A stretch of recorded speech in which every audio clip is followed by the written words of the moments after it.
Now they'll hear all of our secrets. Secrets. Doesn't secret. All right, I'm done with this bullshit run. Gross. So quiet the secrets. The secrets was the want friends to we share made one. all along. Eric, dude. My apologies. Did I mention I just got the vaccine? You It's did. not an excuse. It's a humble brag. Side effects include belching. Apparently. No, like seriously. That's probably... Why, hello, Jelly Spoon. Why, hello, jelly spoons. Yes. No, I had our complex once again did the food truck thing, but the food truck last time was it was amazing, right? It was that panini one. It was so good. Tonight they did this like hero food truck, except the hero food truck didn't bring all of his heroes. He just brought the meatball hero, and apparently it was the bronze medalist. Oh, that's Ouch. a shame. It was. Here's the thing. It wasn't bad. It was like better than like Subway, right? So it wasn't like the bottom of the barrel, but it's like It could still be Comparing that bad to and be the- better than Subway. that's not wrong. But it wasn't like terrible, but it also wasn't good. It was just like this is sustenance, I guess. That's But Subway. it doesn't sit. But it doesn't sit well in. Yeah, that sounds like Subway. Yeah. For all you know, what it might have just been a sub sandwich. The guy bamboozled us. He keeps describing all these ways that it's bad, but it's not Subway, and everything is just Subway. It's oh god, it's Subway all the way down. If he actually looked at the sign on the truck, he would have realized it was just like paper over an actual Subway sign. I mean, Secretly, it was Subway the whole time. I just like the idea of this guy going out and getting like 70 sub sandwiches and then just being like, "All right, guys, we're set for cooking tonight." And just setting up shop. It's brilliant. He buys them for $5 in the form of the footlongs, and then he sells them for $20 each. That's the Yeah. part that bamboozled me. Yeah. Apparently, definitely. because last time the paninis were free, which is great. But this time the subs were $20 a pop, and no, they weren't. He is a liar, and I want my money back. Gentle Jelly Spoons, you should know that this stream is sponsored by Subway. It's not. Campbell's dropped us. We don't know why. Who's to say? Be sure to sign up with Squarespace. Yeah. Brought to you by Raid Shadow Legend. With NordVPN's new Raycon Taco Bell Extreme. Oh Now man, we're I've stuffed had crust. 2 of those now, and I think they get better each one. I can't hear real well, but the cheese sauce is delicious. Yeah, it's got that satisfying electronic crunch. It cuts It- my it mouth, gives but me you a- know what? It Still tastes- burns real good. It's got a tingle to it. The wounds in your mouth allow more flavor to get in. You know what they say? What doesn't kill you? Why didn't this kill me? Yeah, that. What doesn't kill you only makes you want to die. Yeah. All right. So, anybody have things of note before we get started? I'm about to hit something in the face. You're about to get hit in the face. Mm-hmm. Mm-hmm. All right. Well. I'll show him to beat me to death. You're not even hitting me as hard as you should. I'll show you how to hit me harder. Wait, what? Get your arm over your head. Oh, dislocated. That's a problem. I didn't know confusion damage was a thing in Pathfinder. Little did you realize. Yeah. So, last time, the crew decided that they were going to be nice to Sharut and go into his stupid dungeon before they left town, because otherwise he would cry about it.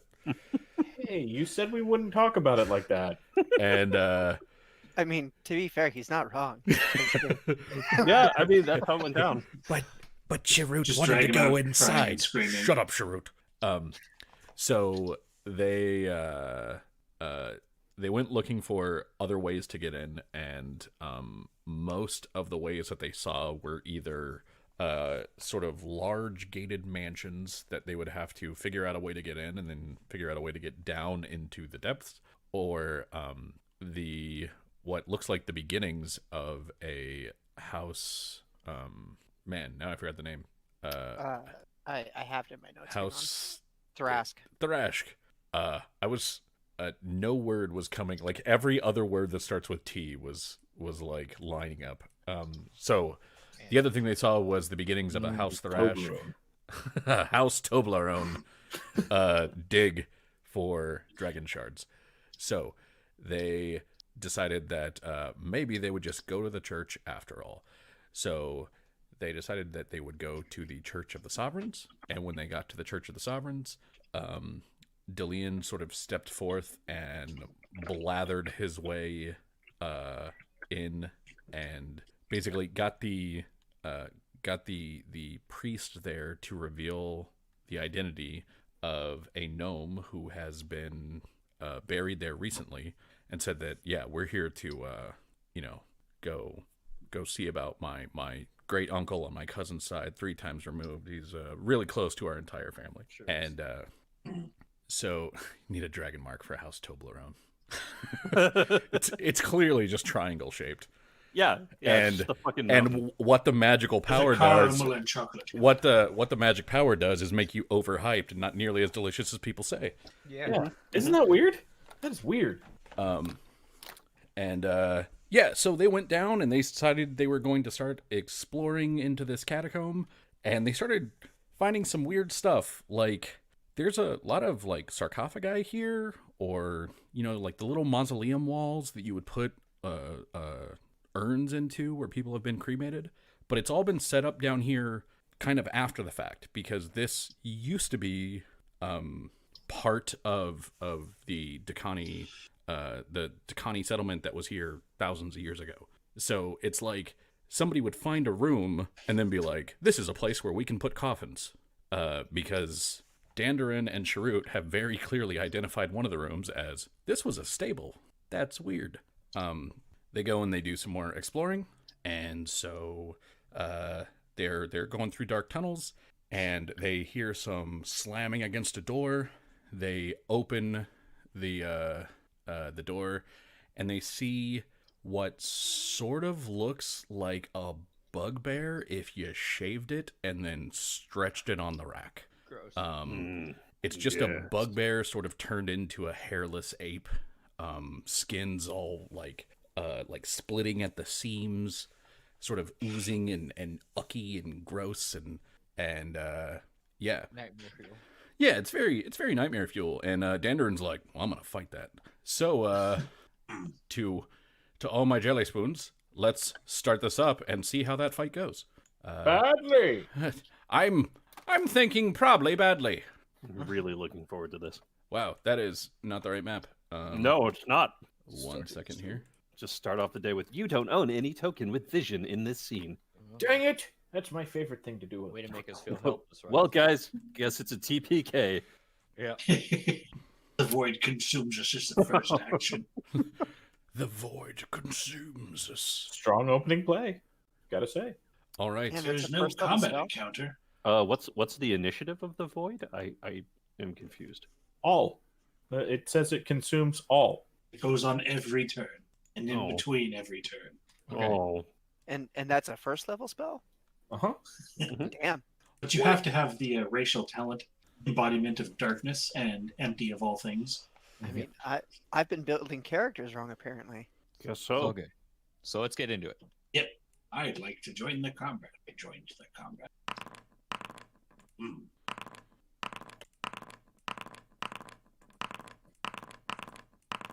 All right. So, top of the round, Delian, would you like to Well, jump in actually- front of Dandarin? Absolutely not. I'd actually like to take the readied action I took to hit anything on the other side of the door, which I took and prepared before the door was opened. Okay. So you're gonna step forward and do a swing.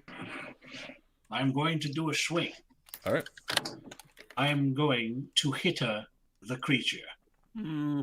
Specifically, because he looks like he's got himself some natural weapons. Question. We he can't start looks- doubting him now. He looks like he is armed with his own arms. Yes. Wow. That's I would like to aim at his arms. Is he a goblinoid by any chance? Uh, You mentioned a bugbear. actually, Was that just a descriptor? hold on. Because of typing nonsense, I have to check this and see if he actually still is, because there is. So I'm gonna give you this with a great little word in front of it. Technically, no, he is not a goblinoid. Okay. Curses. Well, in that case, we'll just do this then. So what are you hitting with? So I am hitting with. Hold on 1 second. My wife entered the room and opened the door without knocking or any kind of entrance. She had to put something away. My apologies. And now I'm going to put this guy away because I am thunderous blowsing the man's hands. Okay. I guess my question still stands of what are you hitting with? My hammer. Okay, so you need to move forward then. I will shift forward Okay, cool. because my halberd is still being made. All right. So an 18 will hit, and that's when you thunderous blows a creature's like. Does he take all of that damage? So only in specific circumstances. Since I declared I was aiming at his weapon, I'm only going to do 8 damage to him directly, and he is going to take a -2 penalty on all attack rolls until he is healed. Sounds great. If healing was a possibility, he probably wouldn't be in the state that he's in. Mm-hmm. All right. So now, because Dandarin had that ready to action, I will update you, Dandarin, to 20.1. Sorry, I'm just correcting something. So when I hit natural armor, that is done. That is until he's healed. Natural weapons, it's only for 1 round. Okay, but he still only takes the 8, correct? He takes 8 points of damage and a -2 to hit. Okay. Sounds good. So Dandarin will take his ready to action, and then it will be Delian. It is now your turn, since you have been delaying. Yeah. Knowing this was gonna Delian didn't want to do this, open it up, Dandarin rushed in, he's gonna move away for people who are also just equally as bloodthirsty. just waves everyone forward, like, fellas. Yeah. Even while opening I don't want to do this, opens it up, sees those, didn't want to do this, and steps back, being like, I'm okay. If they spill over, then I'll do something. Anybody? Any takers? And he's gonna chill there for right now. By the way, so that you guys know, because I don't know if you can actually see it. It's blurry, but yeah, like the transfer didn't work all too well, but the door is open and Dandarin's in the door, but the wall comes out to those, so like you can't enter this square or this square. Yeah, I assumed Dandarin is in essentially the choke. Yeah. So yeah, that's all I do. Maybe just shout words of encouragement. Okay. After that is going to be this Indulgar. So that Dulgar is going to move up. He's going to take a swing at you, Dandarin. Mm-hmm. Does an 11 hit you? No. Okay. Would you like it to? Well, I thought about it, but since we've gotten rid of the New Goblin Empire, I just don't feel that there's anything in it for me. Yeah, that's fair. Yeah, I can't even argue with that. It's pretty straightforward, yeah. All right, and he is going to attempt his second hit. He takes a big chomp at you, and it does not manage to land. Next is going to be the Dulgar in front of you, who will be swinging with his big maimed right hand. Does a 21 hit you? He wouldn't happen to be a giant, would he? Technically, In the most technical of senses? While he is quite big, he technically is not a giant. Alas, that will hit me. Okay. He will just club down with this big meaty fist for 7 points of damage. And you see, like, as he contacts your armored body, you can hear that, like, of the bones in his hand breaking against you. Oh yeah. These might be some kind of better diseased. And then he tries to bite you. Does a 12 bite you? No, does not. Oh, well, that's too bad. If you decide you want to change that, let me know. Will do. I can't fucking Steam popped up in front of my like go to the next person thing, and I couldn't go to the next person. I just imagine you're just like, for a hero point, will it? Would you take a hero point for it? I've done that to people before. And I'll be like, you want this to hit you? And they go, no. And I'm like, what about for a hero point? You want it to hit you? And they're like, well, I do like hero points. How about I give you a cookie? Would you accept the sword for 3 Scooby sticks. Lumio, it's your turn. You can hear things from where you are, but I do not believe you can actually see anything. Yeah. So I'm kind of a curious fella. I'm gonna just peek my head around the corner, and just see Dandarin. From this point, would I see the hands and the maws and the things coming out around? You can sort of make out this guy. You can definitely make out that guy. All right. I'm just gonna look back down the hallway, make sure nothing else is coming our way, and then pop down my totem. Okay. And I'm gonna concentrate on that. This is the pick 2, hit 1 totem. Okay. I will give you a what is that? 55 feet. There you go. Yeah. You got 55 feet of Lumio totem coming at you. Excellent. And then I'm done. So that you know, while you do not see anything behind you over here, you are still hearing pounding coming from this door. Yeah, I'm not going to open that door. I'm going to let him finish his load of laundry and then maybe see how he's doing. If you decide to change your mind, let me know if you open that door. Yeah, I know. Yeah, no hero points in it for me yet. Nothing in the New Goblin Empire. Yeah, no, I'm good. Gotta reward you guys also, to take a risk. Jeez. No wild magic happens. Okay. Next is going to be Sharut. Sharut will move here. Is he threatened in this space? Wait, a goblin moved into my. I don't know if they have reach, is what I'm saying. I take the attack of opportunity. They have exceptionally long limbs. Okay. Their limbs are as long as their entire, like their arms are as long as their entire bodies. In that case, he would move there, and then he'll shoot twice. I'm assuming though, since these are walls here, I can only see one target. You can you can see this guy pretty clearly. You can make out these guys, but they'll have cover. Okay. Well, I mean, all three of them have cover. These guys will just have slightly more. okay.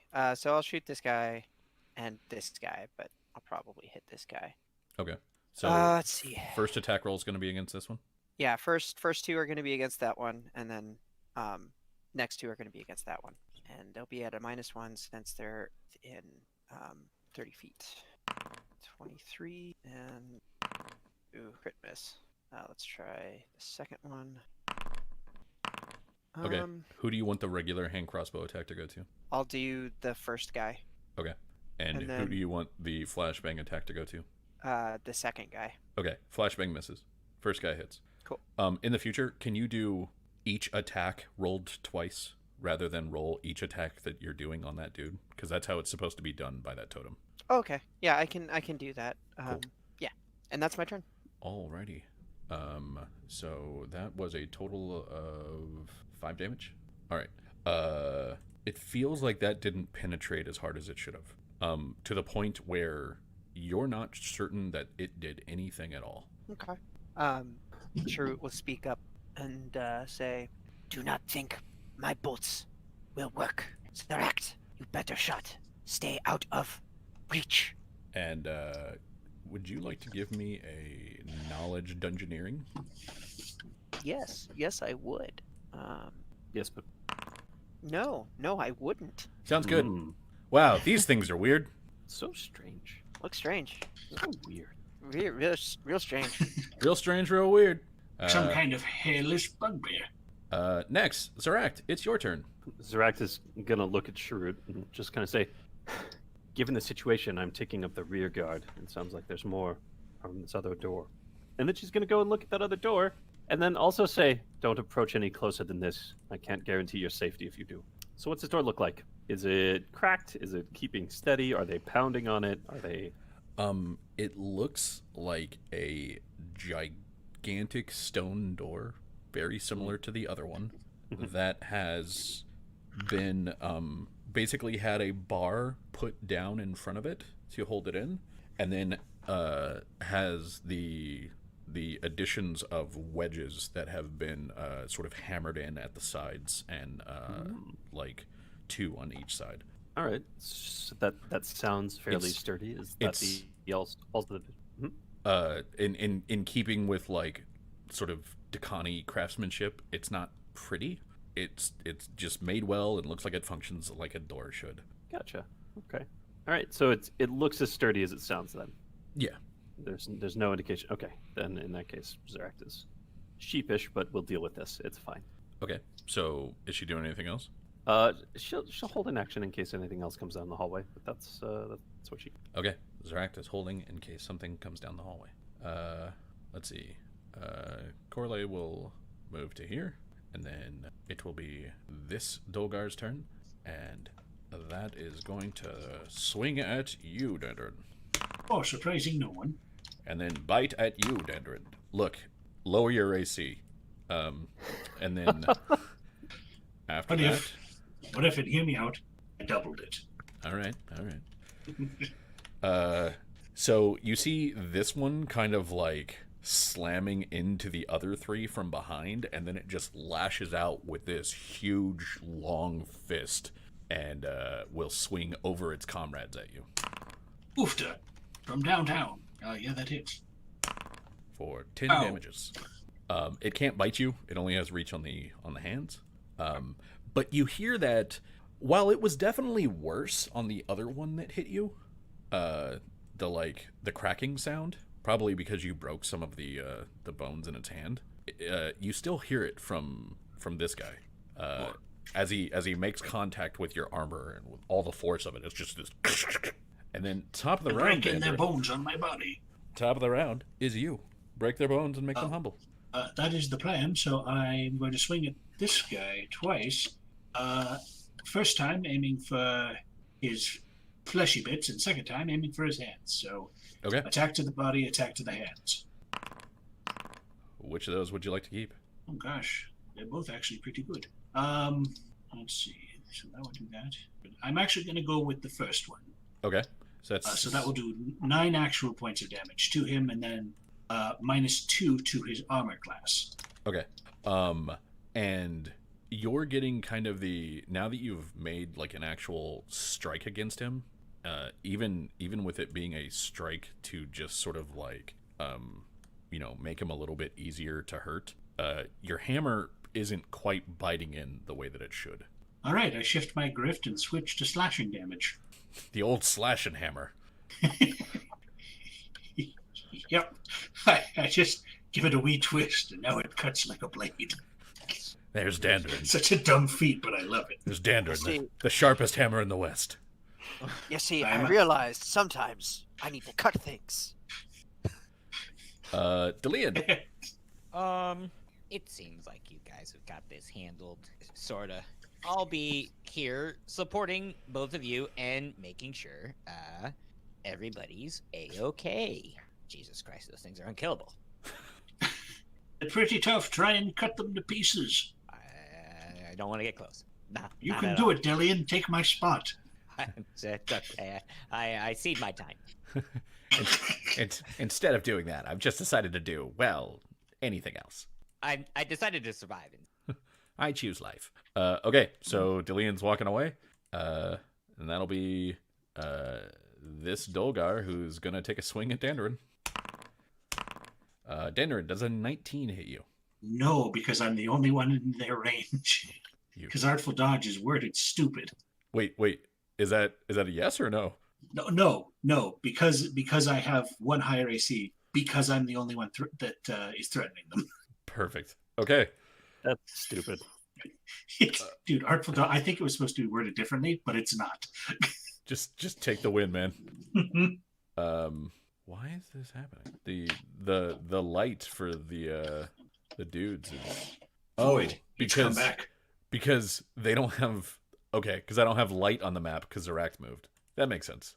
Yeah. Okay. Cool.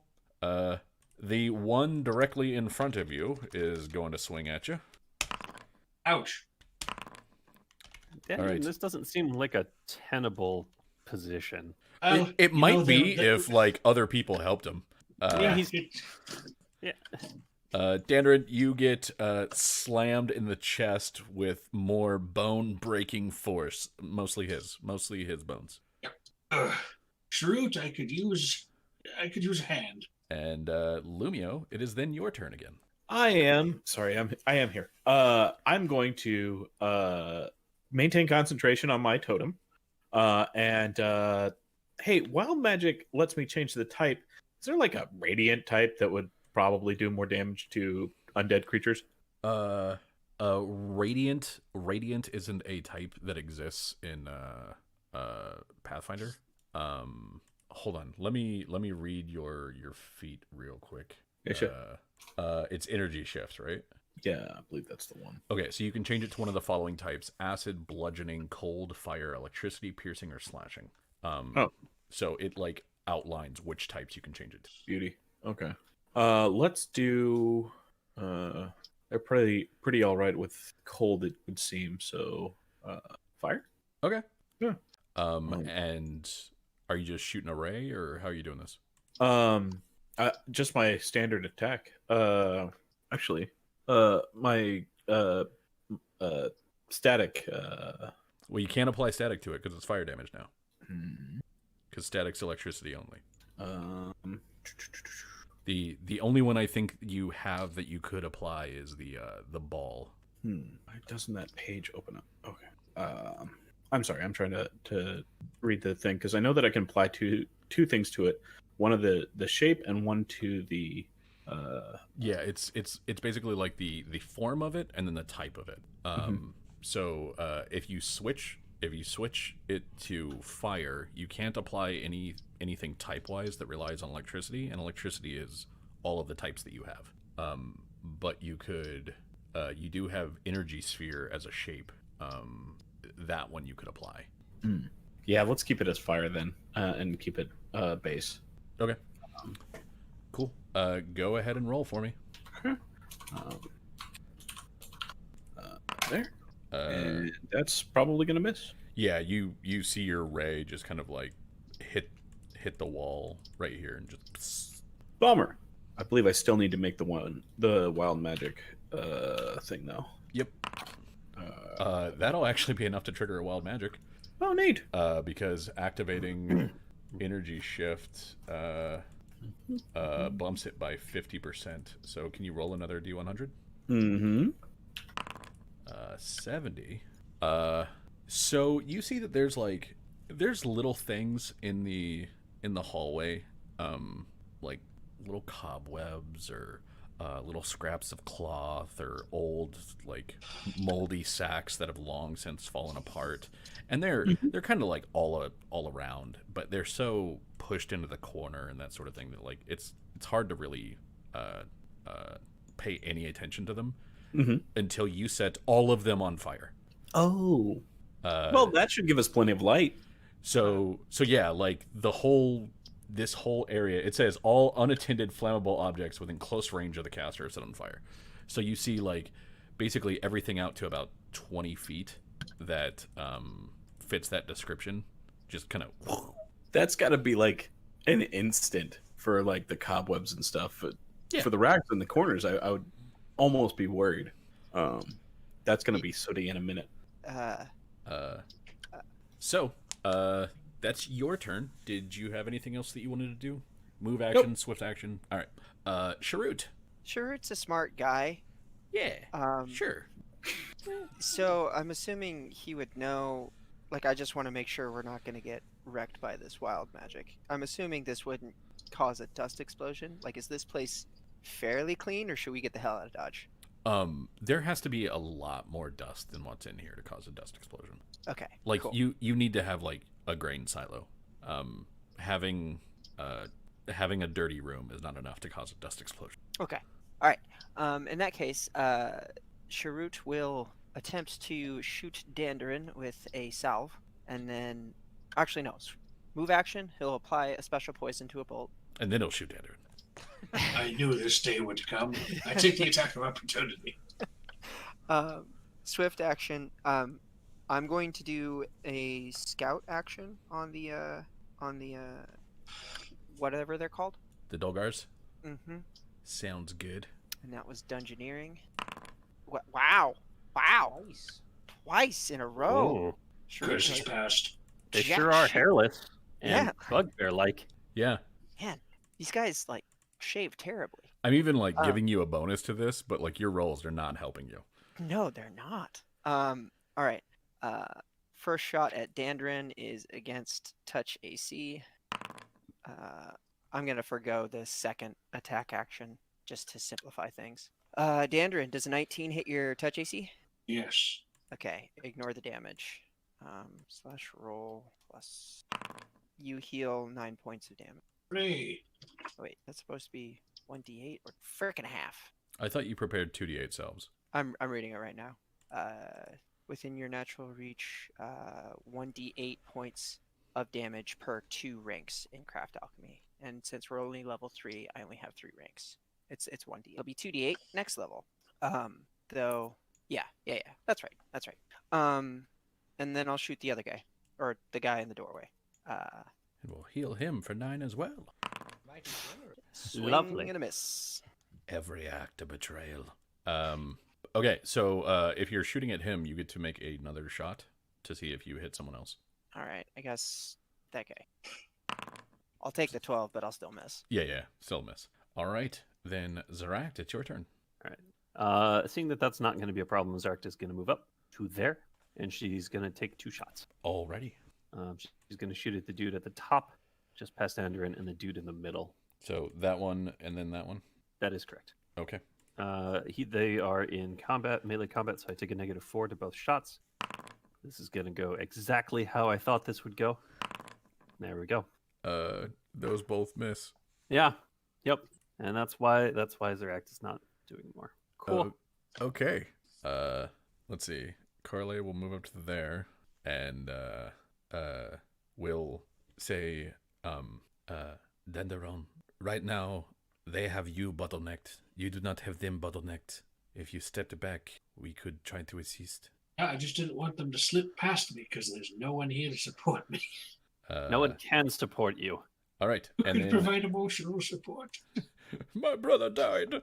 He's gonna keep bringing this up every fucking time. I just don't know. It was less than a week ago. Fuck you. Every time. Denderon, does a 19 hit you? From the no, bite? for the aforementioned reason. Okay. And then you will have another big meaty fist coming in from the guy in the back, and he will roll a 1. All right. His hand snaps off. Fursino will move up a little bit to guard Zaract. And Dandrin, it's your turn. I will swing twice again, same as before. Okay. Hitting the man, but this time I'm doing slashing damage. So hitting the man, aiming for hand, and so this time we'll do hand and then body. Hand and then body. Gotcha. And we will go with the hand hit.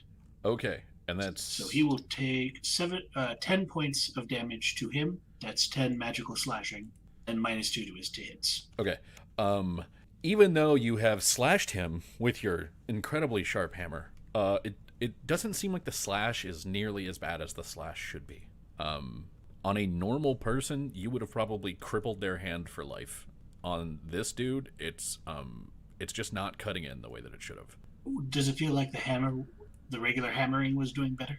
It feels like they are equally mediocre.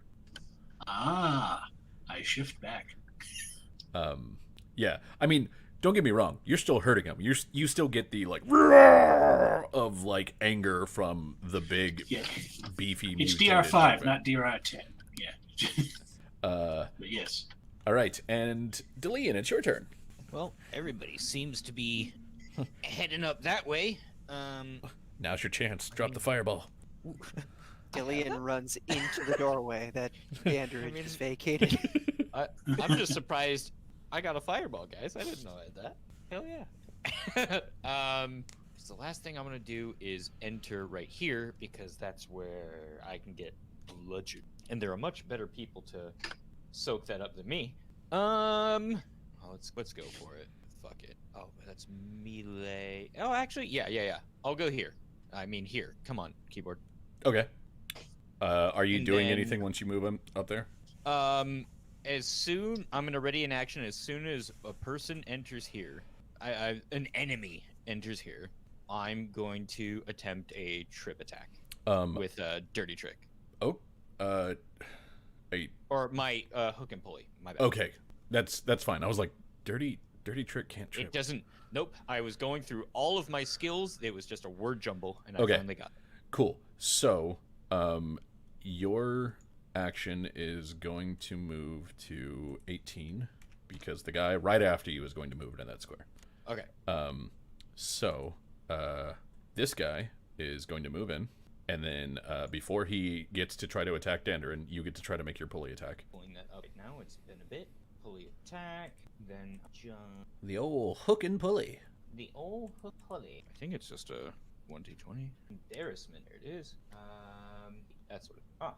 Nice. It is just straight up that. All right, and that is you attempting to trip it. Yes. Okay. Wow. He is tripped.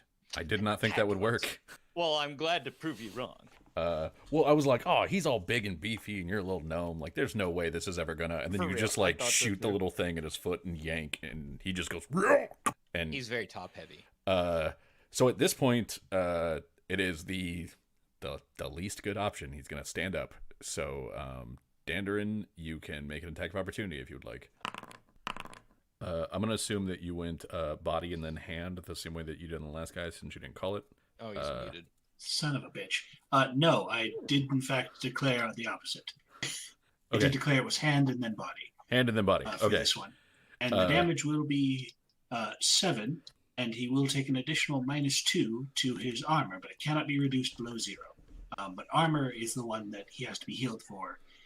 Hand is, bless you, hand is 1 round. So Okay. weapons, 1 round, armor until repaired or healed. Sounds good. Yeah, you do a big thump to him, and it's just kind of like, and that's it. Like it just doesn't have the sort of impact that you want it to. And then Dillian will have tripped him, and then the next Dolgar will be this guy who can't really get through at the moment, and will swing over to try to hit Dandarin with a 20 That hits me exactly. for 9 points of damage. Ow! That's the amount that we call 1 healing bolt's worth of damage. Oh, geez. A well-known unit. A well-known unit, yes. Lumio, it is then your turn. All right. So I did some reading while it was not my turn. I can apply that the wild magic surge to it. Everything else that I do applies to totally different thing. The wild magic is on top of it. So I could do the electric effect, but then I changed the fire at the end of it. Wait, really? Because nothing about it it only affects the type, and none of the things that follow through with it are a prerequisite that it stays that type. Huh. Yeah. Sure. So, and also, I increase the possibility by 50%. So instead, I'm actually rolling against a 60% because I've always got the base 10. Yeah. Yeah. So. Yeah, that's why you're the 20 that you rolled made it last time, because when you use that feat, it increases your wild magic chance. Yeah. So, all right. So let's basically do the exact same thing this time. So this is the attack roll. I can't see two targets, correct? You from where you are, no. If you moved up a little bit, like behind Zeract, you could give it a shot. But Yeah, I'm not about that. So I don't. Okay. So that will hit his touch AC. No, it will not. well. Because they're unless you have precise shot, which I don't believe you have yet. Nope. So no, it won't. However, you did still cast, so go ahead and roll for your wild magic. Need. And roll another D100. Ooh. A 3. So a 3 on a destruction spell is can you roll a D100 2 more times? I can. Okay, so a 37. Man, that would have been neat. Affected creatures gain immunity to the effect's damage type for 1d4 rounds. But you didn't affect the creature. Oh, the effect's shape is replaced with a close range burst that excludes the caster. A reflex save halves the damage. So close range burst from you is only going to be out to 20 feet. However, that is going to get this man and this woman and this woman and this woman. Oh no. So it's actually not a ray at all. I need everybody, Delian and Zeract, to please roll me a reflex save. And Zerect will remember this. Of all the party that I thought would betray us, the robot was the last. Hey, Zarek, remember that time you were on fire? and can you My roll bad. can you roll your damage real quick? I believe you're at 2d6 now. Mm-hmm. I'm going to end you. That is the best I've ever rolled for 2d6. Okay, so Zeract, you take 9. Delian, Corley, and Forsidna all take 4. However, all of you are immune to fire 4. 2 rounds. Yay! Just in case it happens again. Just in case it happens again. You guys Just are fine now, right? I What- keep tossing them. what he's doing is protecting you. Yeah. Just aggressive, overbearing protection. Yeah, it's a very like Godzilla level of protection, where it's like you're protected, but don't you wish you had a home? All right, Zach- Lumio, is there anything else you would like to do to help out the GM? You got any more of them Scooby snacks? I not at the moment. Ah, dang. Okay. Then I'm just gonna keep concentrating on this totem. Okay, so it looks like the wild magic should probably be rolled before the attack roll, since this kind of thing can change how stuff happens. So it's like when you go, I'm going to use X ability, you then roll on the wild magic to see if that changes it at all. Okay.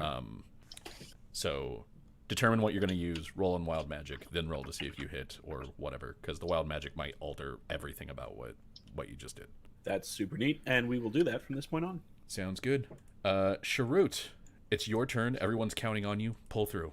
It's all you, man. I'll do what I can. Oh, jeez. So, do characters know when they're in a threatened space? Yes. Okay, am I in a threatened space? Yes.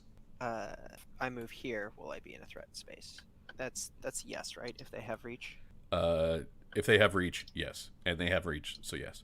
All right. Well, that's not great. That's not great at all. But just getting freaking crushed. I mean, if it helps, the people that would be attacking you, or the guy that would be attacking you, you Yeah. have cover because you're a small creature behind a medium creature. Okay. I'll go ahead and use a charge from my healer's kit, to attempt to, issue some, field medicine to, Dandrin. Okay. Go ahead and do your healing.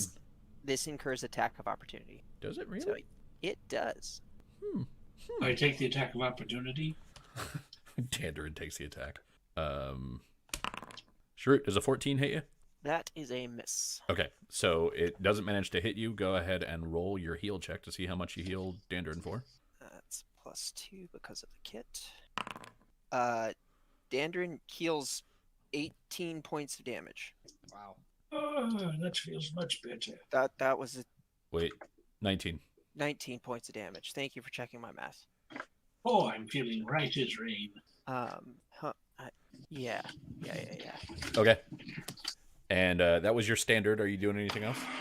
Let me read Scout real quick. So Raw says I can use it on a particular creature once in a 24-hour period, but I'm assuming that means creature type, so I can't do that again. Or I'm gonna assume it means creature type. I'm gonna say that it means creature type, because just going like, well, I don't know what that goblin's weak to, but Yeah. what about the goblin next to him is weird. Yeah, that's what I figured. Yeah. And that's what made sense to me too. So I was like, yeah, that might just be how it's worded Yeah. weirdly. This is probably I'll tell you this. This is probably a nightmare scenario for Sharut, because these are things that he's heard of and has like never counted on actually encountering. All of the doles, like Dolgaunt, Dolgrim, Dolgor, Dolgast, are terrifying. to the Takani, because it is the like epitome of the downfall of their people. So just actually having to encounter one of these is just like, geez, oh no. So he probably knows of them, but is like, I can't recall right now. I'm kind of freaking out. I just never having- studied this. The looking class at was them. real scary. I covered my eyes during the informational movie. Yeah.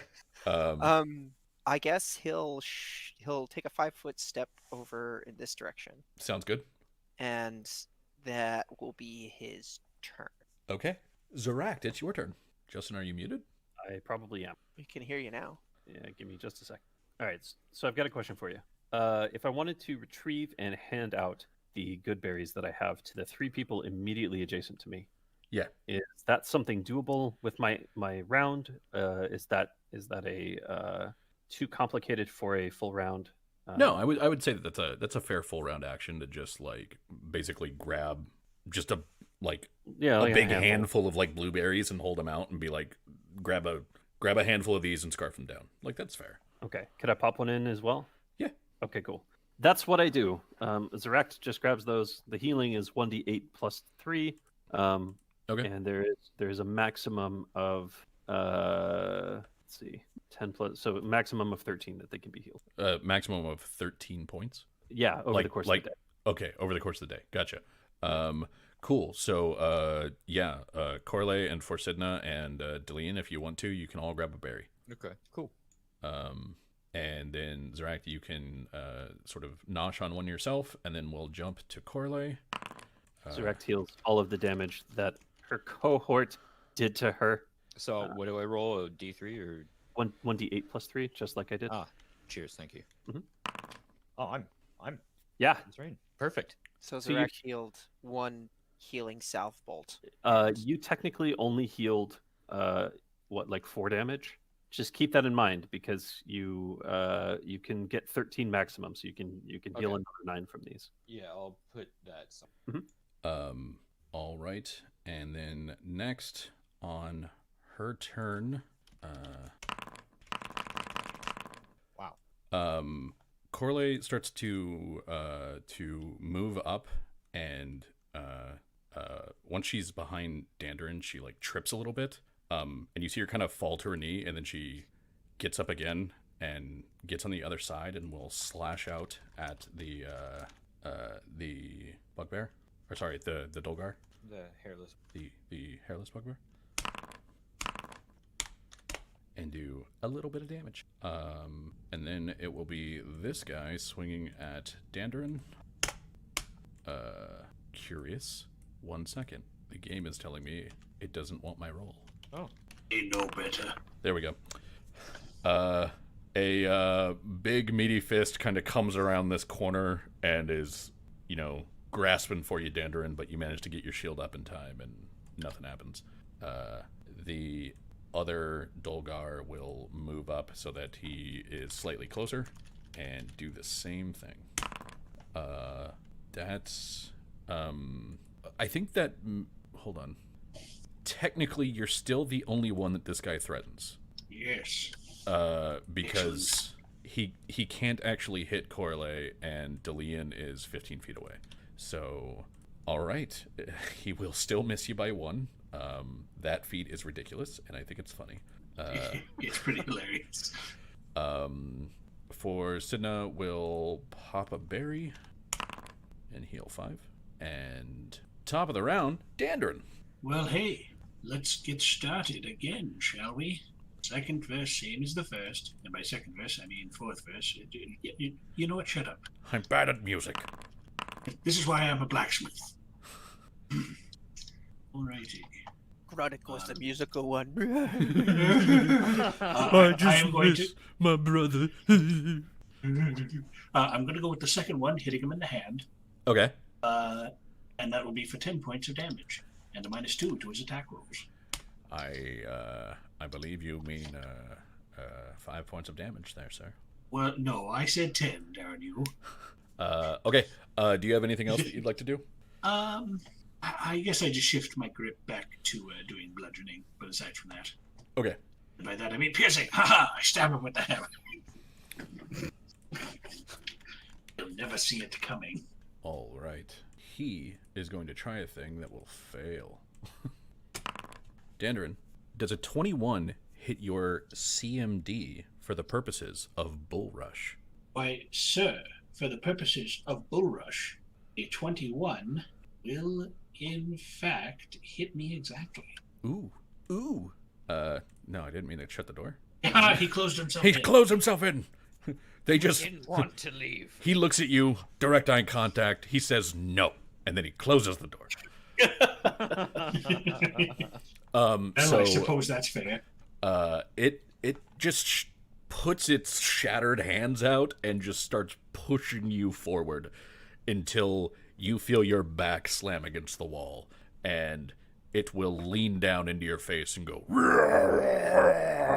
I'd like to take an attack of opportunity to step on its foot. Okay. It is even more angry at what has just happened.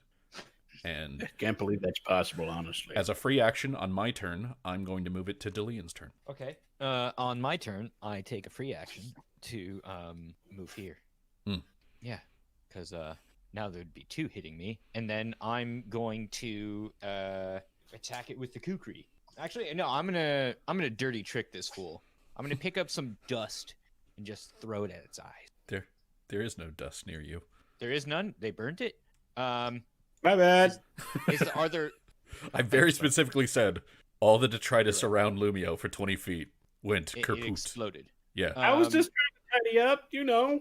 Might be Yeah. ash. It's like no respect. So any loose stones, any sort of anything. Actually, even better yet, I'm gonna take the soap from my backpack if that's an action I can do without provoking, and then do another thing.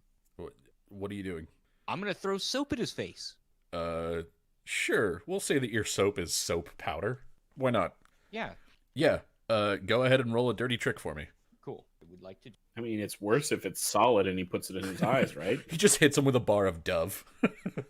Hey, Get away from me, you monster! It's not supposed to sting. rejuvenating. Get out of here, you filthy animal. Does a 20 hit Or or a 10? yeah, I was like, wait.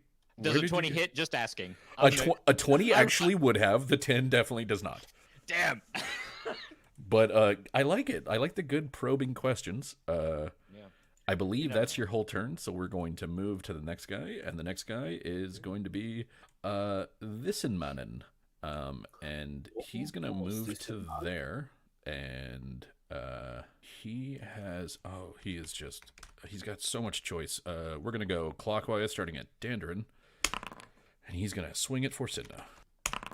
And miss. And after that is going to be Lumio. Lumio, it's your turn. So I've enjoyed making things on fire, but I feel like I'm done with that chapter in my life. Going to close it and not do it anymore today. Instead, I'm just going to do my regular attack where I put electricity in their bodies, hoping they're wearing metal armor and knowing they don't. Yeah, they have no metal armor. They barely... Yeah. They don't even really have clothing, except that... Well, it looks like their body sort of like hulked out, and the clothing that they're wearing is sort of the old tatters of, like undergarments they were wearing a long time ago. So I rolled a D100 and got a 4. So you still managed to get some wild magic off. God damn it. Roll another D100. Oh, yeah, I could do that. I'm gonna... of course. I need to actually program my stupid character sheet in here. An 86, sir. An 86. Well, the blast does fire damage.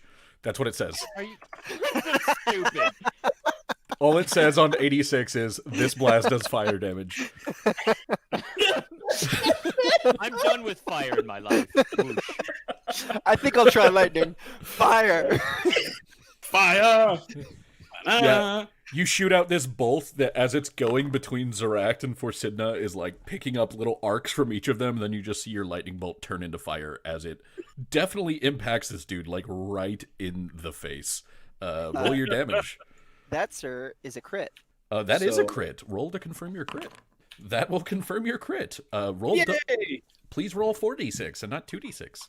Unfortunate thing, they're immune to fire damage for 2 rounds. No, that's you guys. You're fine. This dude dies real hard. Oh, thank Christ for that. That's what I was saying. Oh, die. And then Why- They all died. Why did they all die? Yay! So it thinks A shared hit point. But I properly duplicated the tokens. the fact that they're all dying suggests otherwise.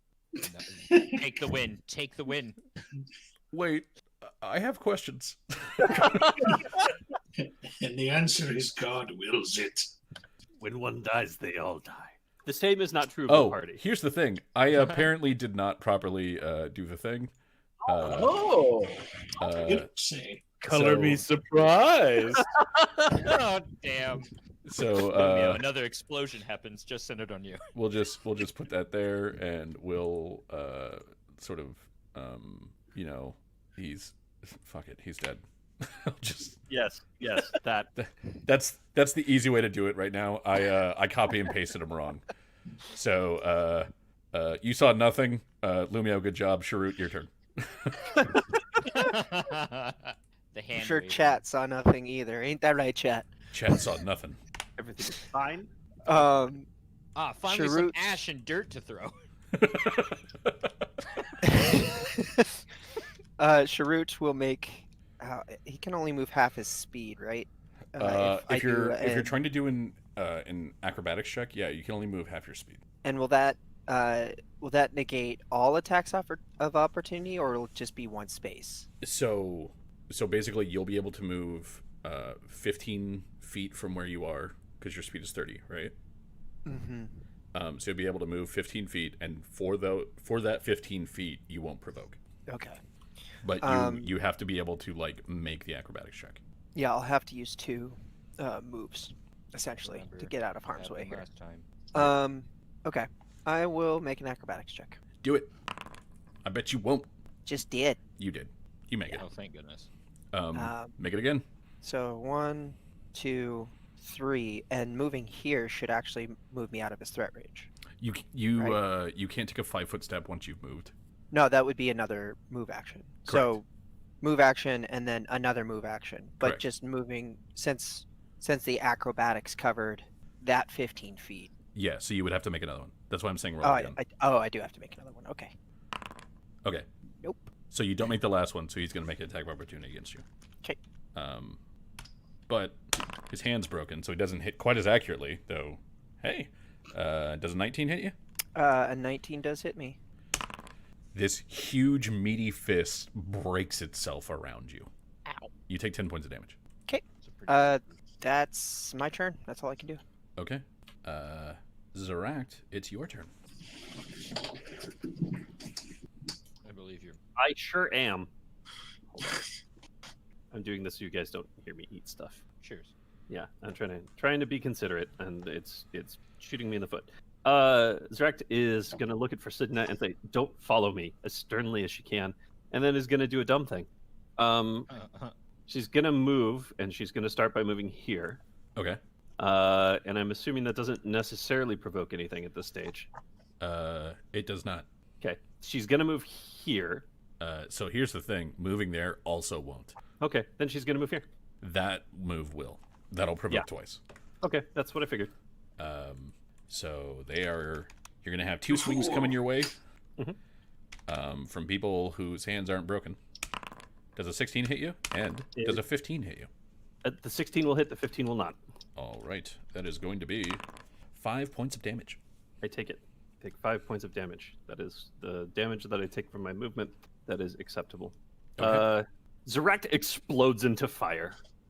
What is with the fire today? Lumio, what did you do? I know what I did. I didn't do that. Okay. Okay. So the cool thing is that Corley is immune to fire. Yeah. Yeah, for a second there, I was like, holy shit, you might kill Cora. And then I was like, oh no, wait, she's still got another round of immunity. Yeah. That's why the point. Sir, I would like my high five now. Thank You you. finally cleared the fucking Yes. way so I can use the one ability I get here that's applicable. Lumio, yes, we high five you. You drunkenly stumbled into a teamwork scenario. Yeah. There's no reflex save here. There is no option for half damage. Really? Yeah. Yup. So When one decides to explode into fire, it would make sense that there should be very few repercussions other than you explode on fire. you would think that in a lot of cases that there would be like saves for that kind of shit, but there's no save explicitly noted as part of this ability. And I'm not saying any. I'm highlighting all saving throws, and No, I'm reading it. There's no save. there is no save. Yeah. All right. So Zeract just straight up does 14 damage to every Dulgar in range. Also, they catch on fire. Okay, so this one gets deleted. Hell yeah. And both of these take a good amount of damages. And I believe on fire means that they take an additional 1d6 at the start of their turn. Yes, that they will get a chance to put out the fire before they take the damage. But yes. All right. Good round, Zeract, and then Thank you. the rest of you see Corley kind of look at Forsidna with this look of like, what? Yeah. And then you'll see Forsidna just kind of like shrug, and Corley is going to take a step back because Zeract said, "Don't follow." And the Dulgar. So I know being on fire is a DC 15 reflex save. believe so. So he is going to be not on fire. I'm going to roll for the other one now, just so I know later. Okay, they are both going to be not on fire. The one at the bottom, whose turn it is, Zeract, is going to try to make you regret your action. He probably will. Yeah, he hits. And then That's he fine. is going to try to make you further regret your action with a tasty bite. Oh, that's a miss right there. All right. It is then the turn of the other one, who is going to do the same thing. Just a lot of like "Roar!" and This is fine. sizzling sounds. Yeah. Well, I mean, they're probably out of fear more than anger. So Zeract, this is a sacrifice. It's fine. I didn't add flanking on the other one. I'll add flanking on this one. Yeah, that's a hit. Okay. Yeah, That's a threat to crit. it is. Aw. That's not a confirm. No. For a Scooby snack? Fuck no. Does it crit for Scuba Snoop? About 2 Scooby Snacks. Zeract, Yeah. could I have you please make me a fortitude save? This is against disease, if that matters. It doesn't. I am. Hey. Okay. Hey. There we go. So All you right. will take 3 points of damage from that one, plus the I've already damage from calculated it, before. And Zeract is not in good shape. I charged in and exploded, and then the guys that I exploded against went, "We don't like that," and I was Yeah. like, "Oh, all right." This is fine. This is fine. Everything about this was okay. Forsidna will move up to there, and we'll say, "Zeract, get out of there." And Dandarin, it's your turn. Nope. Charging in. Zeract, get out of there. No, she stays. I'm coming, Zeract. Don't tell Andrew me what shuts to the do. door Oh, behind no. Zeract. That's just, I'll take a swing that at, one. All right. Wow. No, no one can stop me. No. First attack, second attack. Okay. So is this going to be I a am thunderous? charging. Yes, thunderous blows against, we'll say their hands. We're going to break their hands more. Okay. Thunderously sundering. And we're going to go with the second one, though I think that's still a miss. This is against their CMD, correct? Because it's the maneuver. Yes. That will miss. Well, all right then. Is that it? That's, I charged, I took a swing, and, yeah. Okay. Cool. Next we will go to Delian. For real though, like when that dude got absolutely vaporized, did he like become dust? Damn it. So like, it's not Fallout where they're leaving behind a greasy ash pile. I know. I They're- was just looking for any sort of anything. But Yeah, I mean, they left behind like charred corpses. Oh, okay. Well, If you guys were higher level, you might be able to leave behind like an ashen skeleton, but yeah, a little first level like, dude or third level dude is not going to do that. I take No, some no. of this man and I throw it at that other man. Ha! I thought it was a Once- very What do you Delian think thing you to are, do. Ringer? Once Lumio hits level 50 in the destruction sphere, he'll be able to shoot lightning bolts that'll just turn them into piles of ash. I only have to wait till level 50? We all I'm look not for gonna it. be great at this, but Hey, not So- being great at things is what this group does. So just go with your heart. Wow. I know. Well, my heart says run. Why are we fighting this? But obviously we're turning it around, so I'm gonna just try to do my part. I'm gonna try to shoot. I can see neither of them. Yeah. You can see them. They just both have cover from you. Man, that's bummerific. Yeah, I guess I'm gonna go. I'm gonna go right here and just try to shoot. I guess. Okay. Not a whole lot I can do, like especially using a hook and pulley through all this. Okay. Commotion would be Go really ahead hard. and roll it twice. And Okay. I'll take the first attack as the top one. Okay, sounds good. That. Oh, that's wonderful. It's not. Well, that's a threat to What crit. So Okay. go ahead and roll that one again. Hmm. Hmm. Hmm. Hmm. Okay. So you hit, but you don't crit. Okay, that's fine. And then we'll just do the damages. Take that 2. Okay.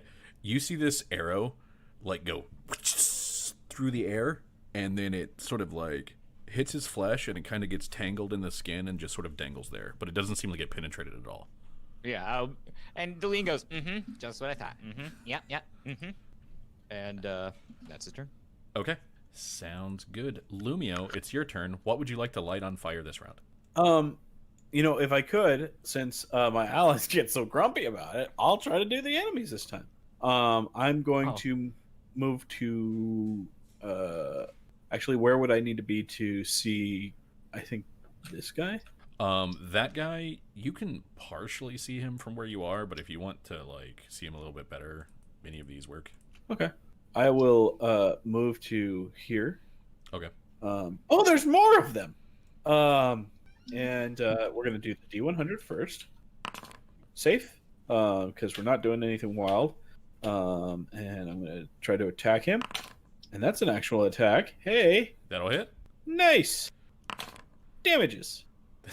That's funny because that's like just enough damage to take him out. Oh, thank God. So I have a very particular set of skills. you And those skills are not listed where I can see them. you shoot him. You see the lightning just kind of like arc all over his body, and then he just convulses and goes down. And as he's like convulsing, it's this sickening thing where his muscles just continually move within this kind of like loose, awkward layer of skin that just keeps sort of bursting and healing and bursting and healing over and over. That And then doesn't he- sound. And then eventually that whole thing stops and he's dead. Sharut, it's your turn. Sharut is going to use his move action to move 25 feet in that direction, so he doesn't. No, because even if I move there, I'll still get the attack of opportunity. Frickin' A, man. I'm gonna delay. That's what I'm gonna do. Sharut delays. Zeract. Okay. So Zeract, let's see here. Is it a reasonable move action to pop another berry? No. So like that's the same sort of action as drinking a potion, so it's a standard. That's fine. Okay. In that case, Zeract is going to move 5 feet, just using the 5-foot step so as to not to provoke, and she will take a total defense action. Sounds good. Zeract steps away and begins to duck, dive, dip, dodge, and dodge. Let's see. I don't believe Corley can actually move it. Sorry. I shouldn't have made that you rolling the thing, but yeah. Zeract does a bunch of things all at once. Zeract does a bunch of things. It's very impressive. Yes. Ooh. All right. Delian, remind me to tell you a thing. Okay. The last Dolgar, well, he has a choice here, and his choice is going to be hit Dandrin. So I think that's what he's going to do. Well, that one's not going to work. Well, Forsidon's not in an area. Actually, here's what Fricinda's going to do. Dandrin, you get +2 to your AC. Yeah, there we go. She is acting as your shield. Excellent. I forgot that they're basically built around aid another. So, Dandrin, it is top of the round. Round 6, it is your turn. I do the same thing as before, except this time I think I go with the first one. Oh, yes, I do. Most assuredly. Okay, yeah. You break his wrist and then the rest of him. So Yay. clearly the bots have figured out what I've been looking at online. I got all these ads from Men's Warehouse. They could have had you buy just the formal jacket and the vest and the firearm pants for $175. Jacket, you say? That sounds Jacket, nice. yeah. So you, That sounds very nice. Suits are very interesting. Mhm. Yeah. And if you can just get the jacket, you can tie that together with a bunch of them. yeah, I was just trying to tell her to give me a second so I can finish what I was doing. No, I was saying, give me a second to do the thing. So yeah, anyway, I break the man with my hammer. You break the And man. then I step here, and then I disappear for a moment. Okay, sounds good. Wooloo, wooloo. Don't That jacket does sound really nice. I hope does. they pick out something something very very flattering. Yes. Sharut is going to use his other salve on himself. Oh lordy, Zorak is Un- gonna eat another healing. Another healing thing. Unless Zorak actually wants to part with one of those good berries. She will. Absolutely. You haven't had any of them, and they are of full effectiveness to you. They are somewhat less effective for me, but I can't get more than 4 hit points from it, and I can't get less than 4 hit points from it. So I'm going to get 4 hit points from it. Ooh, are you sure? I want to see you roll it. Oh, okay. You bet. Mm-hmm. There you go. Looks like 4 to me. Yeah, sure does. Sure does. That's also 4. that also looks like not 4. Did you take enough damage to make that actually useful? I did. I Okay. took that exact amount of damage to make that actually Well, there useful. you go. Also, side effect. These feel like you're not hungry anymore. They're a full meal. They're wonderful. I'm gonna heal you with a nice steak dinner. Yeah. Sharut doesn't Okay, feel but- hunger anymore, but he still has a craving for lemon bars. You sack of fuck. I mean, Uh, that just means that Sharut has been introduced to weight gain, because that's what that is. Yeah. the I am absolutely not hungry. I am not famished. I am fine. I can still eat. Sort of thing is mm-hmm. yeah. Sharut. I will have my chubby goblins. Sharut's putting on his winter weight. You gotta bulk up for those colder months, you know. Just a pro tip. Just don't Google chubby goblins. I guarantee you. Like, I don't even need to do it. I just know the internet. Just don't do it. What? It's not good. What hath 4chan wrought?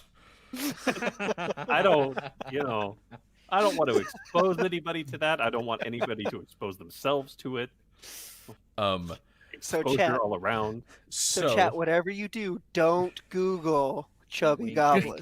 Don't do it, everyone. Not on your other monitor. Make sure that you're not removing the blocker of not safe for work stuff. Make sure that you're not doing that. Oh Lord. Also, don't be at work for whatever reason. Please. Yeah, unrelated. Don't do this at work. Oh, yeah. Clearly not a. It is exactly what we all thought it was. Just a big titty goth goblin girlfriend. Thank you. Oh no. Thank you for confirming that, John Eric. The knowledge that I already knew the internet would provide us with. Give me 1 second here. I'll be right back. God damn it. I'm just Well- gonna need like 2.5, maybe 3 minutes. Maybe 5 minutes. Give me. I we titillated John into a break early, so Well, it is a very invigorating picture. God damn it. That's where you just put on your sunglasses, your trilby, and go finger guns. Oh. No. Sharut, you got any of the healing salve? You got any I need Yeah, I gotcha. All right, that's good. Oh no, that's a +2. Like I can the good berries are great. Oh my! You're fine. How much does that heal? That is 13 points. I'll take it. Wait, no, my math's off. That's 18 points. That's perfect. Actually, that's exactly what I needed. Thank you for that. Then after, tugging on the bandages a little too hard, on your scrapes, like it's just a little too hard. It's not Zrax is gonna malicious. look over and just be like, "What are you doing?" It's not malicious or anything. He's just like he's not very warm as a doctor. So he's just kind of like withhold. He's got no bedside manner. Yeah, he's got absolutely no bedside manner. That's fine. Just He'll check the bodies. Okay. So as far as things of value, they have none. The majority of them have basically it's like it would really be stretching to call what they're wearing loincloths. Because like one of them has kind of like a stretch of cloth around his chest and like a little bit around the groin area. But it's so tattered and full of holes and just raggedy that like there's nothing there. And then another one will have like he's basically wearing like half a pair of pants. But the half that still exists is just very tattered, so it's basically like a G-string jean short combo monstrosity. It's just old. Everything that they have on them is old. They're just wearing like G-strings. That's horrible. Yeah, It's awful. yeah, Old is awful. tatters. yeah. much. That sounds like some sort of nightmare out of like John Cena's amateur video. I'm just saying, I'd take a goblin goth girlfriend over that visual. I got a question for you. Yeah, what's up? Can I use with the knowledge that I have as a player of these things' origins? Can I use a knowledge planes to determine what they are at a penalty? At a penalty, potentially. You'll be able to potentially identify what they are, but you won't be able to learn much about them. That is fine. I'm going to go ahead and give that a shot. Okay, go ahead. Apply whatever penalty you feel is appropriate to this. Yeah. So, you know that these are Dolgar. So, if you need the spelling of it, it is Dolgarr. I got them. Yeah. I used that to look up their picture and complain about the artist's rendition of them earlier. Yeah. The artist clearly thought that I don't know what they thought bugbears were, but this ain't it. There are numerous dull things like Dolgar, Dolgrim, Dolgas, Dolgower, and they're typically all pulled from the same stock, same species. Yeah. Dolgar are mutated bugbears. So you know what they are. You know that they are creatures of Eberron twisted with the influence of Zoriat. These kind of creatures are the things that led to the fall of the Dakani. Cool. Zerax is gonna kind of turn around and put a hand on Shrut's shoulder. Just, are you fine? I understand that these are. I realize these may be terrifying for you. Shrut is gonna reflexively flinch at it because just looking at these things is absolutely horrific. This is kind of the exact opposite of the way you want to go. Yeah. For the Dakani. So he's just he's really quiet. He's not shivering, but he's just maybe in shock. Because I don't think he's seen them before. I think he knew of them, maybe a story here or there, but I don't think he's ever been in contact with one before. It's very bracing. Should it be fine? Thank you. So, what would everyone like to do? I know what I want to do, but I want to wait till there's less people around. Okay. So, what is everybody but Delian doing? I mean, I guess we continue moving forward as long as that other door is holding. I don't think we need to check it out, right? I don't want. I mean, you saw, like, this door was in much the same sort of state as the other one, and you saw that Delian had to, like, like, remove the wedges and then remove the bar, pick at the lock a little bit. He had to do all of that to get this open. So if they haven't been able to break down this one, it's pretty good idea that they probably won't be able to break down the other one.